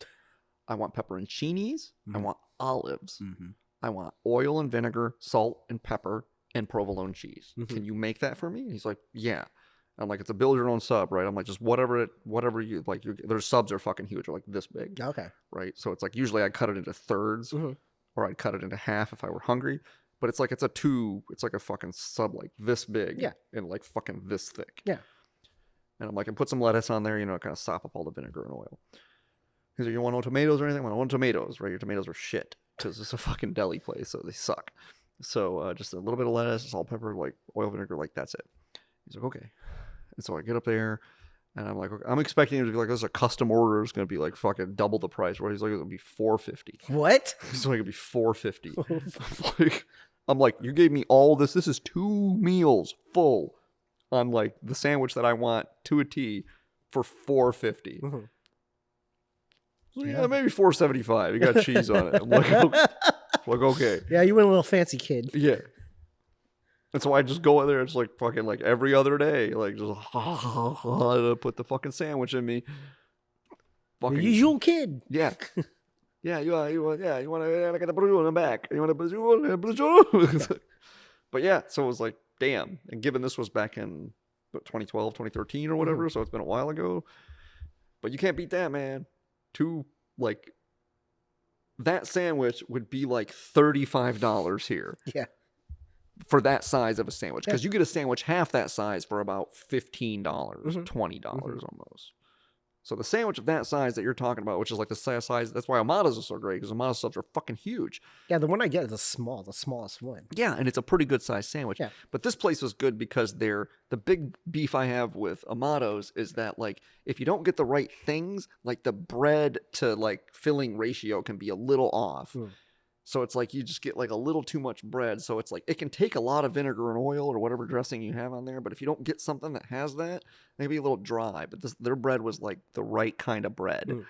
And so it was like, but yeah, it'd be like a $30 sandwich here. It was like, yeah, like $4.50, whatever. You want a soda too? Just take one. Just take it, kid. Yeah. It's like, man, this guy fucking rules. But it looked like one of those old like deli counters you see like in The Sopranos or something. Yeah. You just go in there and you're like, hey, how's it going? The two-handed apiece. Yeah, what's up? Yeah. So yeah. Like, hey, it's me, Luigi, making you a sandwich. All right, Luigi. But he wasn't. The thing is, they weren't Italian at all because it's like those Midwest. So it's just like some fucking surly old white dude. Like, I have a sandwich shop. What do you want? I don't know, man. Like, whatever. It's like just nothing on the walls, just like fucking all like Formica and tile. You've had a sandwich before. What kind of sandwich? Yeah, everything that's white, like everything is white. It's like a glass counter, and that's it. It's like all there is. Just nothing. Like no, not a laminated menu. Nothing. Just like no hominess to the place at all. Just like it's like a hospital room or something. Like, fucking, we have sandwiches. Wheel you in. Yeah. It's like, okay, man, whatever you fucking want. Your shit is good. So. What's been grinding your gears lately? Well, the Bernie Sanders thing was grinding my gears. I was like, I don't get why fucking. That's just a meme. I was just mad that like I just like why am I expected to get this and I fucking don't? Just stop. It's so weird that you get mad about it. It's just like I don't. It's like I don't get mad because people are doing like TikTok dances. Like I don't care. No, but there's you like just TikTok dance your way out of here. But no one expects that to be for you. Yeah. So when things are like, oh, this is for you. You like this. I'm like, no, I don't know what it is. Or why are you acting like this is a thing that I do? I hate like when there's a popular meme, like some communities like take it and it's like, why did you even do that? Like there's a guy that has like a cigar. He's like, want some Bernie? He's like, sure, I'll take it. And has like a lit cigar. And he's like sitting there with his bins. Like that's not even funny. It's just the thing that you like. Yeah. Adjacent to the thing that's currently funny. Yeah. There's a funny meme where there's like someone doing like flying a drone with the goggles. There's like people are just like, flying the drone and you see Bernie with the goggles and a controller in his hand. That's funny. I get that. That's funny. No, I'll tell you something that grinds my gears. This happened to be, I think I might have told you this story already. But I'm going to tell it to you on here because, we're podcasting. Mm-hmm. I only have so many things to say that are amusing in a week. Save them all for Saturday. It really bugs me when people have an attitude like I'm going to finish their thought for them when they're thinking something. Like, I know what you're thinking, Like, I know what it is that you're getting at, but I'm not going to, like, go there for you. And here's an example. I was talking with Diana about this today, and I was like, yeah, here's the thing is, like, when people are passive aggressive at you, she was talking about her dad, and her dad will say things like, oh, well, I guess you're kind of due for, like, a new car and a new phone, huh? And she's like, what do you mean by that? He's like, well, I don't know what you're talking about. And she's like, what are you trying to suggest, that, like, because I don't drive, like, a Mercedes or something, that it's, like, not fancy and I need a new car, which is exactly what he's implying. Yeah. But he didn't say that. And so I was like, here's the thing is, you shouldn't say that. You shouldn't say, because I don't, Mercedes. Yeah. Because now he knows that you know what he meant, and he can be cowardly about it. Yeah. And I was like, you just, like, stop, okay? Like, as happened to me at Aloni this week. This guy comes in, and he's like, hey, man, like, where's that guy that was from Oakland? And I'm like, dude, I don't know where everybody's from that, like, works here. You know, I don't know. And he's like, well, he looks like me. Yeah. And I'm like, okay. What do you mean? He's like, you know what I mean. He looks like me. And I was like, do you mean he's black and bald? And he just kind of, like, looks at me like, you fucking know what I mean. And I'm like, and this is the attitude he has. And I'm like, just being obtuse, huh? Yeah, that's what he thinks. You want me to say it, right? It's like, I'm like, and I just called him out. I'm like, dude, okay, yeah, if that's what you mean by looks like you, then you're talking about Leon. But Leon does not look like you. Yeah. Like, he just doesn't. Beyond being black and bald. Like, that's it. Like, that describes, like, a dozen of our clients, right? Or customers. You know that Asian guy with the hat and glasses? Oh. You know what I mean. Yeah. It's like, they just, like, want, like, it's like what he was getting at is he was just, like, acting like, I thought they looked the same. Yeah. And it's like, you think you're going to confuse me? Like, you're going to come in one day and be like, go Falcons. And I'm going to be like, what's up, Leon? How you doing? Like, no, that'll never happen. And like I said, I think I might have told you this already. I was really on the verge of, like, this other guy who's bald and black. He came in and he was talking to this other dude that I know, the cigar picker guy. The guy that pilfers his like, always, like, fidgeting with his collection, right? Smiley. Good dude, right? Yeah. He's cowboy hat, glasses, Asian dude, you know, it's super nice. Oh, Asian guy. He said cowboy hat. I was like, all right. Well, it's more like a bounty hunter hat. Okay. But yeah, that's how he rolls. And so he comes in there talking, and I was just like, I was really close to just being like, hey, Tim, do you think you look like Leon? Like, does Leon look like you? Would you describe Leon as a guy that looks like you to some other dude that didn't know either, like, didn't know you? When he was, like, indisposed of something, I didn't want to interrupt, but I was like, yeah. And plus, I don't really know him that well. You know, try to, like, tread lightly with things that I don't know the person that well. Because apparently, even if I think I know someone's sensibilities well, I'm off sometimes. Like, I think I told you about razzing that one guy Neil one time, didn't I? Yeah, I think you mentioned it. Yeah, it was just like, hey, can I get a chair? And I'm like, no, chairs are for customers. Yeah. Like, very obviously fucking with him, right? He's like, I buy stuff here all the time. What are you talking about? I bought, like, $300 worth of stuff the other day. And I'm like, dude, I'm just fucking with you. Or that one girl, he's like, can I use the bathroom? He's like, no. No. Okay. Is Kyle here? Kyle's not working today. I'm the gatekeeper, and I say no. And that's what I said to her. And it's very obvious that I'm like messing with her.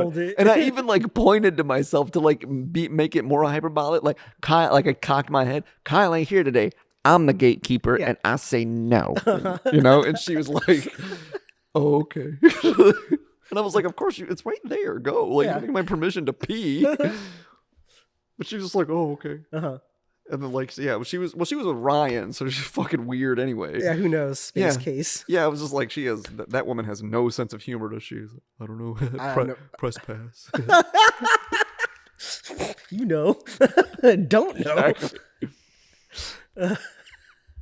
She's got to be weird if she keeps company with Ryan. Probably. She has to be. He's a fucking weird guy. You're a weird guy, Ryan.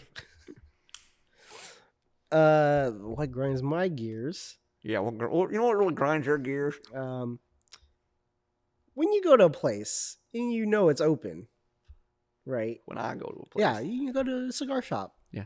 Gates open, lights are on. It must be open. You would think. Yeah. But if the gate's closed, no lights are on, doors locked. Lights are off. That's what we call that. Yeah. Yeah. And then you go, is this place open? And you go, no, it's not. Well, I need to buy a cigar. Like, It doesn't change anything. I can't help you. It had to happen twice. Twice? A closed gate, they push the gate to get into the place. And they're wondering, oh, is this place open? I don't know. The thing is you get the same thing on the other end of the spectrum. Door will be open. Open sign will be on. You will just be standing there, like, looking at them through the window, like, hey, come on in, bro. And they're just like, oh, are you guys open? Yeah. Like, and I don't know. Like that doesn't irritate me. I'm like, no, yeah, we're open. Come on in, man. Like, no, that's fine. Yeah. Come on in. Like, like I get it looks like a weird, there's no one in the yard. It's kind of quiet. Yeah. Like, you're just like, what is this? Is this someone's house? What is this, some hobo flop house or something? Yeah. You get it. Like, right. But like, yeah, like. You've been here before. You've seen it when it's open. It does not look like it's open, does it? The gate thing is what fucking kills me, man. Because, like, I learned that, like, when we were, like, back when we were watching, like, Westworld and Game of Thrones and shit at the shop after hours. It was like, it is not enough to close the gate. Yeah. You have to actually put that fucking padlock on the gate or people will come in and, like, and you can lock They jiggle the door and then they knock on the door. I'm like, it's obviously closed, right? Yeah. There's no open sign that you had to open the, like, was it Tony that I called out about that? He was just like, oh yeah, the door was locked, like the gate was closed and the door was locked and he knocked on the door and I like opened the door and I'm like, what? And he's like, you guys aren't open? And I'm like, did you have to open the fucking gate? Yeah. He's like, well, like, so you opened the fucking gate and you came up to this door and it was locked and the open sign was off and the lights were off and you thought that we were still fucking open? How on earth does that compute? I don't know. How long have you been fucking coming here? I don't know. Use your visual apparatus to navigate the world around you. It's like, oh, you lost me at the gate part, bro. I don't understand what you're talking about. So I just thought maybe if I drove through it, like, it would fucking be fine. Yeah, I thought this was my car, but it was locked, so I broke the window. Apparently, my key doesn't fit in that. That guy that, but I hotwired that it guy anyway. that broke into the house or whatever and like shot the people that lived there.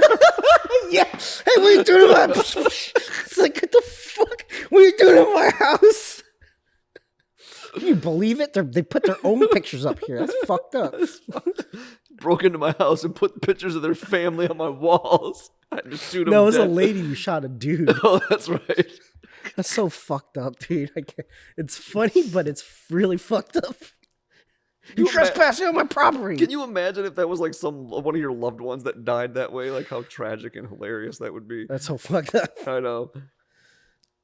Yeah.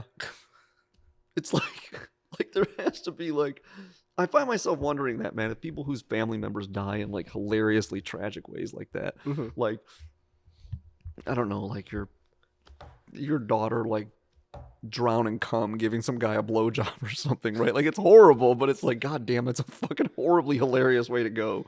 And people, it's like that story with the guy that broke into the Capitol. He had like a stun gun in his pocket, and he was trying to steal a picture. He stunned himself and gave him a heart attack. Yeah, he stunned himself, gave himself a heart attack. Like, well, yeah, that's a Darwin Award right there, right? Like fucking Jesus. Why would you carry a stun gun in your pocket like that? It seems weird. I don't know. I don't know either. I don't know. He lost the holster? I don't know. I don't know. Yeah, like why wouldn't you have I figure purse or holster is the way you carry a stun gun. I would think. Fanny pack. No one should ever have a fanny pack for any purpose. This is like not a product that should even exist. Hey man, it's like I got my pockets are just too full. It's got put in my fanny pack. Like what am I gonna do when I lift my weights? I got my mesh shirt and my shorts are shorty shorts. I feel the same. I feel the same way about people that have like the clip thing for their cell phones on their belts. I got real business calls coming in. It's not quite as bad as the guy that always has like the Bluetooth headset in. Yeah. Like all the time. It's even worse that they have like a really old Bluetooth headset. It's like, dude, it's 2021, bro. That's just from the 80s. What the fuck are you doing? Yeah. Or the best one is has the earmuff on it with the little broom on the side.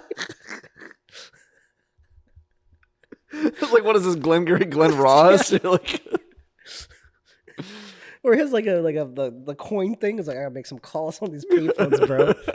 Someone just paged me right now. It's the closest pager place here, or a payphone. yeah, right. It's no, that's funny because I actually remember like when I was a kid. Actually, strangely enough, the gal that I play chess with. When I was a kid, we didn't like when I was in high school for like a while when we moved. We didn't have a phone, so I remember like scrounging quarters from around my house and like walking down to the fucking Quick Stop or whatever it was, the Circle K, I think is what it was called. Yeah, and like using their payphone to like call this girl on the phone and like talk to her and like talk to her on the like the payphone while like some bag lady was near me, like just like, are you almost done? I'm like, no, I'm not. I got a whole roll of quarters here, bitch. Leave me alone. It's a local call too. Like, how does that work too? It's like, it's been 5 minutes. Jeez. yeah, like what's the statute of limitations? I never knew what the courtesy was. Yeah, I don't know. Because in like I imagine some place like New York or something, you would have like some sort of thing on the phone that said like calls should be limited to X amount of time. But yeah, it probably cuts you off at a certain amount of time. I don't remember it ever cutting me off. Yeah, I've had that happen once. I don't know where it was though. Yeah, I don't remember ever getting cut off. I would go up there and because I was on hold long enough to where like, please insert another quarter or some shit like that. Oh yeah, I've never had that happen. I just remember being like, that's what kind of like dejected loser that I was. It was like, normally people like, like they'd be like, hey girl, what you up to? And I'm like, I have to like schlep down to the fucking payphone. They're like, oh hey, what's going on? Oh, just like pretty cold. I can't really stay out that long. Yeah. Forgot a sweater at home. What's up with your boobs? Or whatever. Could you mail me your boob pictures? Or you can send me the negatives. That's cool too. Take it down to the pop copy and get them developed. I got it. Don't worry. Yeah, we were talking about that a little bit about like it was like, yeah, it was be like a weird thing because we're texting, which is a weird like, it's not something we had like when we were kids, like when we were like sweethearts or whatever you want to call it, and just talking about like how that would cut both ways. It's like maybe we would know each other better, like if we had text messaging back then, because we would have actually had to like interact with each other. We could have interacted with each other more continuously, as opposed to like, she would write me a note when she was in Spanish class and then I would like read it. And I was the kind of asshole guy that like, I mean, I don't know if this makes me an asshole, but like I was super into this chick, right? I was just so enamored with her, and she was like always writing me notes, but I don't think I ever wrote her a single note back, which is like the worst thing, right? You write people so that you can read what they write you back, and she's just always like just telling me about her day, and I'm always like, that's cool, and like never even probably indicated to her that I like cared if she wrote me a note. I probably was like, whatever. I don't even care. Got eyeliner on. So stupid. Let me borrow some of your eyeliner. And that new nail polish, black on black.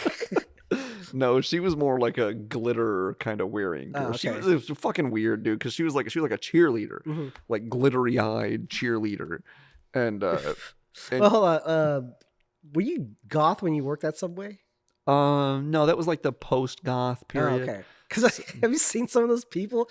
They're like super emo. I don't know what the term is now. Emo, but they have the haircut and the makeup, and they have the fucking stupid visor on with the green shirt. I've seen people like that. What do you want? Like seen people that are like trying to be goth. Here's the, that's the thing, is I think that when you're a goth, I remember my my ex-girlfriend Amanda, the pseudo fetish model looking chick,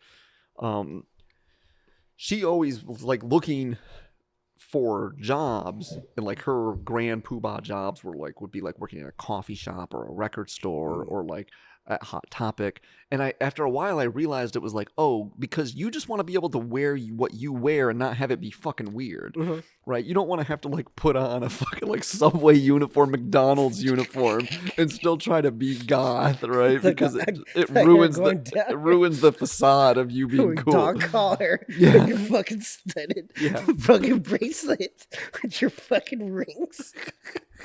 Yeah. Cut your money with your fucking chip nail polish. Yeah, I don't think I ever had a job while I was goth. Okay. Because I didn't have a job until I was like 18. Uh-huh. It was like, yeah, I didn't really do that until like I just, you know. But mostly because I was just too retarded and too like physically weak to like do anything. It was just useless. I couldn't do anything. It was just too annoying to like be taught any useful skill, and I had no computing power in my brain that wasn't like already taken up by like chess and D&D and shit. And then like I was too weak to fucking do anything physical, right? I was like fucking whatever. Whatever, man. But like, yeah, like she was just giving me notes, and I was always like reading them, and really enjoyed reading the notes. But like, probably never gave her any indication that I did. Probably just like, you're like the husband that has like a wife that's a really good cook. Well, like, that's all right. Yeah, I just eat the food. Yeah. I eat it every night, don't I? Yeah. You never tell me I'm beautiful. I smash your puss every night, don't I? What else do you want? Yeah. You fucking vain bitch. So yeah, it's like how when I was like a kid, you know? But I just like was too self-absorbed to like think about the fact that maybe she might want me to write her some notes, because like, what am I gonna write about? Like, just like, I sure like you. You're really pretty. I like Dungeons and Dragons. I like turtles. You know? I love lamp. I love lamp. You know, it's like, it'd probably just be like the thing is though, is I'm kind of glad that I didn't in retrospect, because like evidence. Because like, yeah, like what if anything ever happened where people were like, I don't know about this, you know, press pass guy, like, and then like suddenly out of nowhere, like Stacy Marker would like show up, like, I have 50 notes, and when you read them all like back to back, it reads like a manifesto, right? He's gonna blow up the Trade Center or whatever, right? Like, here's the thing about the government, man. They're trying to steal it, the money that you make. Yeah, they don't even do anything. Because that's probably now I was more of a Marxist in high school. Yeah, so, So power to the people, man. It was like, yeah, like if you had a collection of my notes, they would just read like a manifesto. Is this Mein Kampf? Right. Fuck? This is the fucking serial killer from Seven write this? Like, what the fuck is this shit? And then it would have like little like cute emojis at the little XO emojis at the end. Like, by the way, I'm done ranting about like society or whatever. Like hugs and kisses, you know, or whatever stupid shit. Here's my blood. She wasn't goth. So I don't know. You just put it on her. I sacrificed the cat today because I have strong emotions today. I don't know. Apparently, whatever I was fucking doing, she liked. And I couldn't have been that fucking weird because she talks to me now. So it's whatever, man. It's like I just went through my therapist. You have to go, you know, face your fears from the past. Yeah, right. You just gotta, you know, get over it. That's how you get over it. You can't just like tuck it away inside. You just gotta face it. Exorcise the demons. This house is clear. Like, yeah, something maybe, I don't know. Or some sort of like, you know, retard charity work she's doing because she feels bad or something. She's like, oh, let's just go back and make all the retards that I like knew in high school feel like they're important. And I'm like, I was good. And she's like, yeah, you were good, buddy. You're good at chess. I'm like, yay. Yeah, much better than you, right? People paying attention to me. And I just feel good about myself all day under this cloud of misinformation swarming around my head. Yeah, anyway. So got any cool recommendations for all the listeners out there? All to you? You know, I don't remember if we were talking about the best in 2020. Did I talk about that fucking K-Flay album I got woke on? Did I mention that as the best of 2020 of things that like... No, I don't think you did. Okay, so I was listening to that album again today. The album's so fucking dope, dude.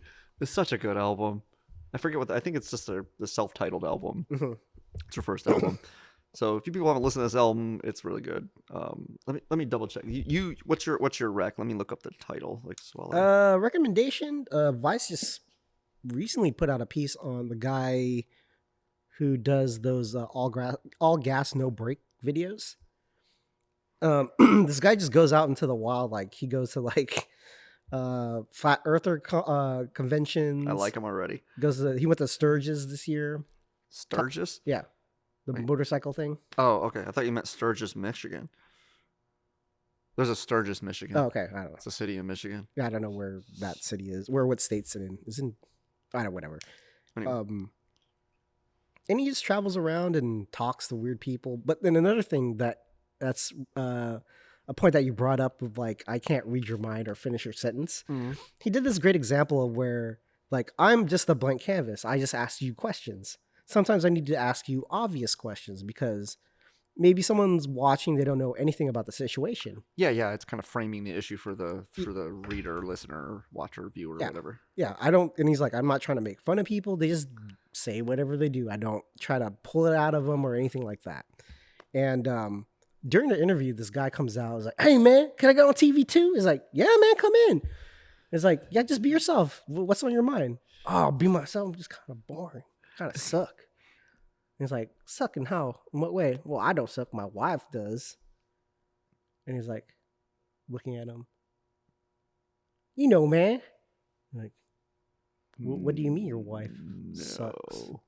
You know. I was like, nope. No, he just looks at him. That's like, a landmine. You just like, because I do know what you mean. No, but I'm not going to say what I think you mean because if I'm wrong, the cost is very high. Yeah, he's like, but he says like, I know what they're saying. I just want you to say it, and it kind of diffuses the situation because like, you know, my wife sucks my dick. And he's like, I'm just gonna leave. See ya. He's like, thanks, man. Bye. He's like, see, it works every time. You're just looking at him with eyebrows. You know what I mean, man? Like, suck what? Like, why does she suck? Yeah, that's part of like where I get the whole I don't know what you're talking about or I don't know what that means thing from. I don't know what that means. You know what that means? You've heard that before. I don't know what it means. Yeah. I saw he has like a interview podcast thing he does with like other podcasters and YouTubers. Yes. Two tubers. And one potato, two potato. You know, for a guy that's like in his early 20s, he's not, you know, super insightful, but he's an interesting character. Yeah. He's like, I'm just here to do cool shit, you know. Travel the country. We're here during a crazy time. Well, that's what people in their early 20s are for. No, they're for character, texture, flavor. They're not for insight. Yeah. You don't really get insightful till you're in your 30s and 40s and 50s. Mm-hmm. When you get some frame of reference about life. Yeah, and it's kind of refreshing to me to see somebody like that because it just reminds me of my early 20s, meeting people like that, being kind of like that. And it's a very genuine thing. He's not up his ass about, I'm going to make great art or do anything like that. It's like, I'm just here to do cool shit. Yeah. That's about it. Yeah, meeting people is cool. Yeah. That's part of what's cool about being a journalist. Mm-hmm. Is like you're just that guy. You just like walk around and like just talk to people about things that you don't know anything about. Yeah.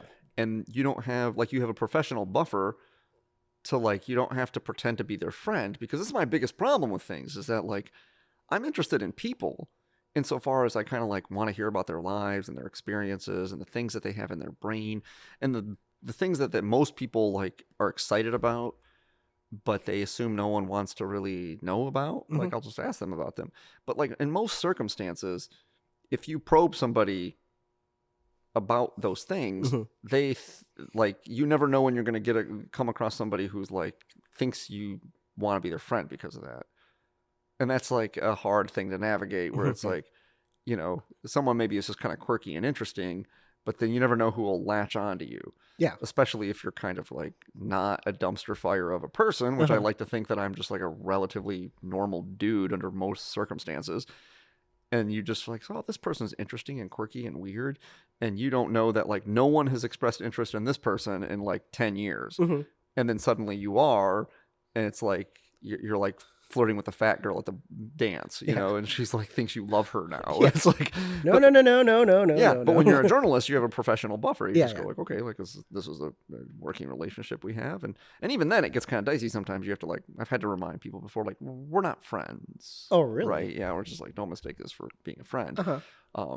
Yeah, people just like you call and interview them for a story or something, and then they'll call you and just like talk at you. Well, Like about like, hey, it's this thing, man, like like about this, like you know, my uncle got a new dog. You think it'd be like a good news story? And you're like, it's pretty rad. This dog's rad, though. it's like I don't think you know what news is, you know. And No, it's news. it's yeah, or like I went through this back when I had Facebook, and sources would like friend me on Facebook, and I'm like, look, man, I'm not trying to have to curate my content on some social media forum to like be cognizant of the fact that people that I have professional connections with are viewing it. I don't care enough to do that. It was part of my impetus for just like being done with the whole thing, because I just used to have a Facebook, and it was just only people that I knew personally and liked. So it capped out at about 60 some people. It's like, that's about the extent of my network of people that I would like. If I saw them in public, I would approach them and be like, hey man, how are you doing? Yeah. That's about as far as I had to go. But I don't know more than 60, 70 people that I would count like that. And then so I was like, yeah, I don't. And then people just like you do a news story about somebody, and they just like, hey, like, how's it going? Like, I just like, would you come over and look at my dirt bike track? It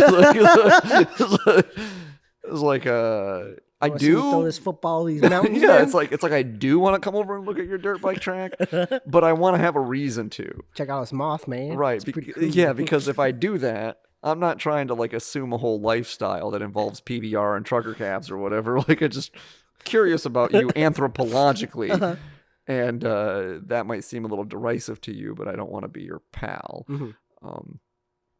So that's fun. It's fun meeting people and just like learning shit about them without having to like whatever. But. Yeah, apparently the people that believe in flat Earth are don't like Jews. Well, they probably think it's a Jewish conspiracy, right? Yeah, that's what it is. Because he said that's like the first serious piece he did for that channel, and it was unprompted. Like, give these guys a couple seconds, like, talk about these Jews, man. Flat Earth. Yeah. Hitler found out the Earth was flat. He wanted to prove it was flat, but the Jews killed him. That's what happened in that narrative? Man, I've been reading the wrong history books. Yeah. The name of the album, by the way, is Everywhere is Somewhere. It's the second and major label debut studio album by K-Flay. Came out in 2017 on Interscope. So, worth checking out. Genre? Part of what I like about it is it's kind of a really not... It doesn't fit neatly into a genre, but it's kind of like pseudo trip hop female vocal. So like if you like Metric, Billie Eilish, Lana Del Rey, like if you like that kind of theme, tone, vocal stylings, like you'll probably like K-Flay. It's a little more hip hoppy. Some of the tracks are a little more poppy. But then there's I think I mentioned this to you before. There's kind of like in certain tracks, there's kind of like a little bit of like hint of like Missy Elliott kind of hip hop in there. But yeah, let's see who she lists as her. Yeah, Lauryn Hill, MIA, Missy Elliott, Metric, Cat Power. Oh yeah, I can see Cat Power too. Outkast, Royal Blood, Tame Impala. I don't know some of these artists. Garbage. Man, Tame Impala's not that bad. What's that? Never mind. I don't know who Tame Impala is. It's a newer band. Oh, okay. Anyway, that's who she lists as her musical influence. Kind of a little bit of like kind of lo-fi pop, hip hop, indie, but it's like every track on the album is like really good. It's a groove on it. I don't know how old she is though, but like it definitely, she's 35, so yeah, it definitely feels like an album that somebody in their 30s wrote. Oh, cool. Because it's got soul and depth, and it's like it's got a little bit of catchiness to it, but the songs are actually about stuff. Okay. without getting like too deep, but it's just like, because the verses and the refrains are pretty short. But it's just like she just kind of skims across the surface, and her raps about like her family life, and like I think she has kids and stuff too, so some of that's in there about like being a mother and an artist. And No, that's a different take. yeah, it's really fucking good, man. I was like listening to it again today. I listened to the whole album and then like looped it around when I was driving. I was like, man, it sounds so fucking good. You can get vinyl. I don't know, I might. It's like, it's quickly becoming one of my favorite albums. And it's really not like, it's not something I really thought I would have liked, but I got turned on to it from Pandora, because Pandora has turned me on to a lot of music over the years. Oh yeah. Just playing that little hopscotch game of like, let's put on this station and then more like this. Yep, and then it's just like a little bit of deviation here and here and here, and you just like, and if you like those things, then it deviates a little bit more until it finds a boundary of the shit that you like, until you're just like, oh, gross. The one thing my Amazon Music does that's super annoying now, I can't play the My Soundtrack on Amazon Music. Okay. Because do you know what the My Soundtrack is? No. So it's like kind of like a lot like Pandora, but based on the music in your library that you listen to, it maps out things that you would want to listen to based on time that you spend listening to that. So I'm gonna see if you could just guess what most of the tracks that come up are. D&D. Exactly. Most of it's just like shit like that. I'm like, I don't want to listen to like one track of the Skyrim soundtrack, And that's the thing too, is it'll be like, oh yeah, The Clash, fuck yeah, turn that up, and then it'll be like, yeah, one track from the Skyrim soundtrack, and I'm like, no, dude, no, you played 8 hours of this. Yeah, what is your problem? Exactly. You obviously like this. Yeah, exactly. And I just keep like, no. I'm like, I can't listen to My Soundtrack anymore. I've poisoned the well with the fucking D&D music. So I play music while we're playing D&D, and it's like, ambient, like gothic / fantasy oriented stuff from game soundtracks and movies and shit. And so we play that in the background while we play D&D, and it's not things that I like sit down and I'm like, yeah, fucking all right, the Dead Souls soundtrack, like fucking whatever. Any cool like Wild Bill's like commercials?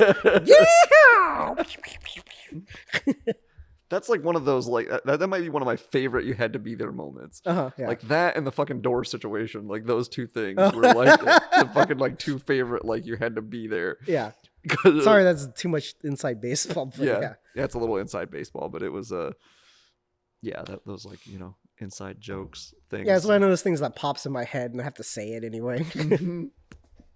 Yeah, because and that's the thing too, is it's, what really irks me about stuff like that is sometimes it will happen where that shit will pop into my head and I'll get all amused by it. And then like you look around and you realize you're in a graveyard of your memories, right? Where like, you're like, oh man, that was like, and then you're like, oh, that was right. That was Matt and me and Patrick like 5 years ago in Ann Arbor. And I don't see any of those people anymore. Yeah. And so like, I just have to hold on to this like funny moment that I have no one to share it with. And I can't explain it to them because they'll never fucking get it. It's like, so it's like, you just want to, that's part of the reason you want to be around people from your past that you still like is just to like play the Remember When game and like just bring up all this shit. Like, man, I just holding all this shit in for like a year trying to laugh about it. I can't because there's no one around. And like, where are you at? I miss you. Like, yeah, good times. Yeah, there's this one thing that pops in my head once in a while. My buddy Ling, we're in Mexico. We're at a bar. He goes to the bathroom, and then he comes back. He has toilet paper down his after work, and no one notices except this girl, the waitress. Like, you got like doo-doo paper on your... oh shit.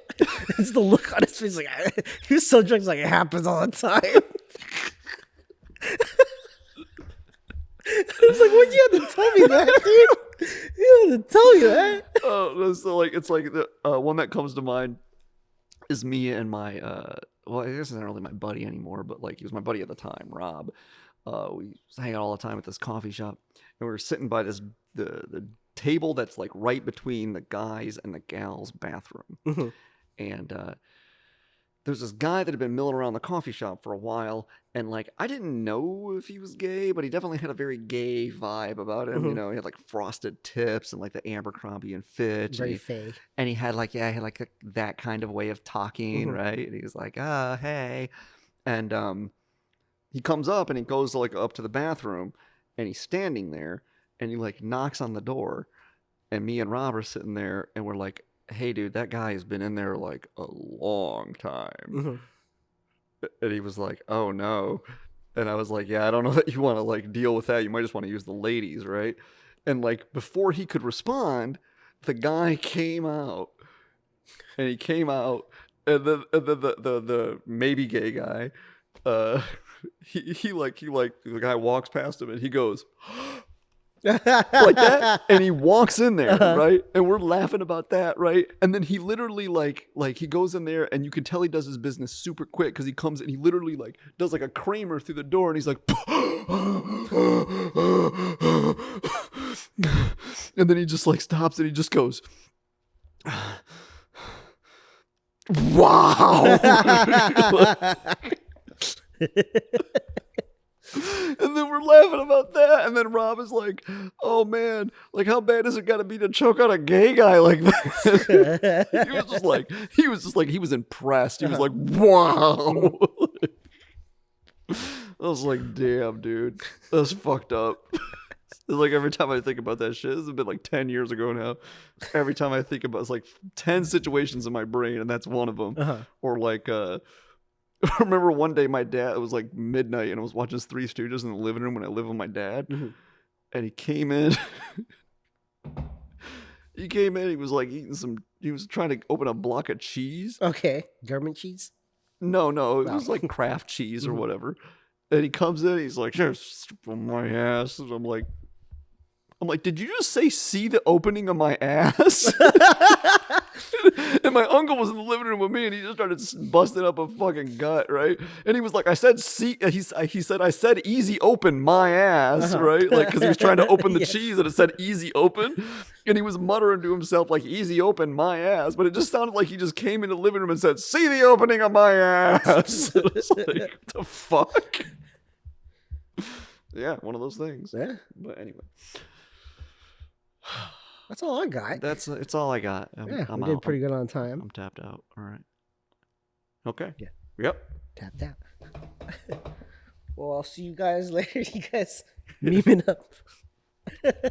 Everybody will see you next week. I'll see you next week. Bye. All right. It's it. All right. Okay. It fucked me up. Take us out. Don't be a fool. Wash your hands before you eat the gabagool. Gabagool. Over here. Peace. Thanks for listening to Mikey and the Press Pass podcast. Consider subscribing. You can rate and review us on iTunes, Spotify, Stitcher, Google Play, and pretty much anywhere where you can listen to podcasts. And you can also write us with any ideas, suggestions, or horrible burning criticism at mikeyandthepresspass@gmail.com. Thank you.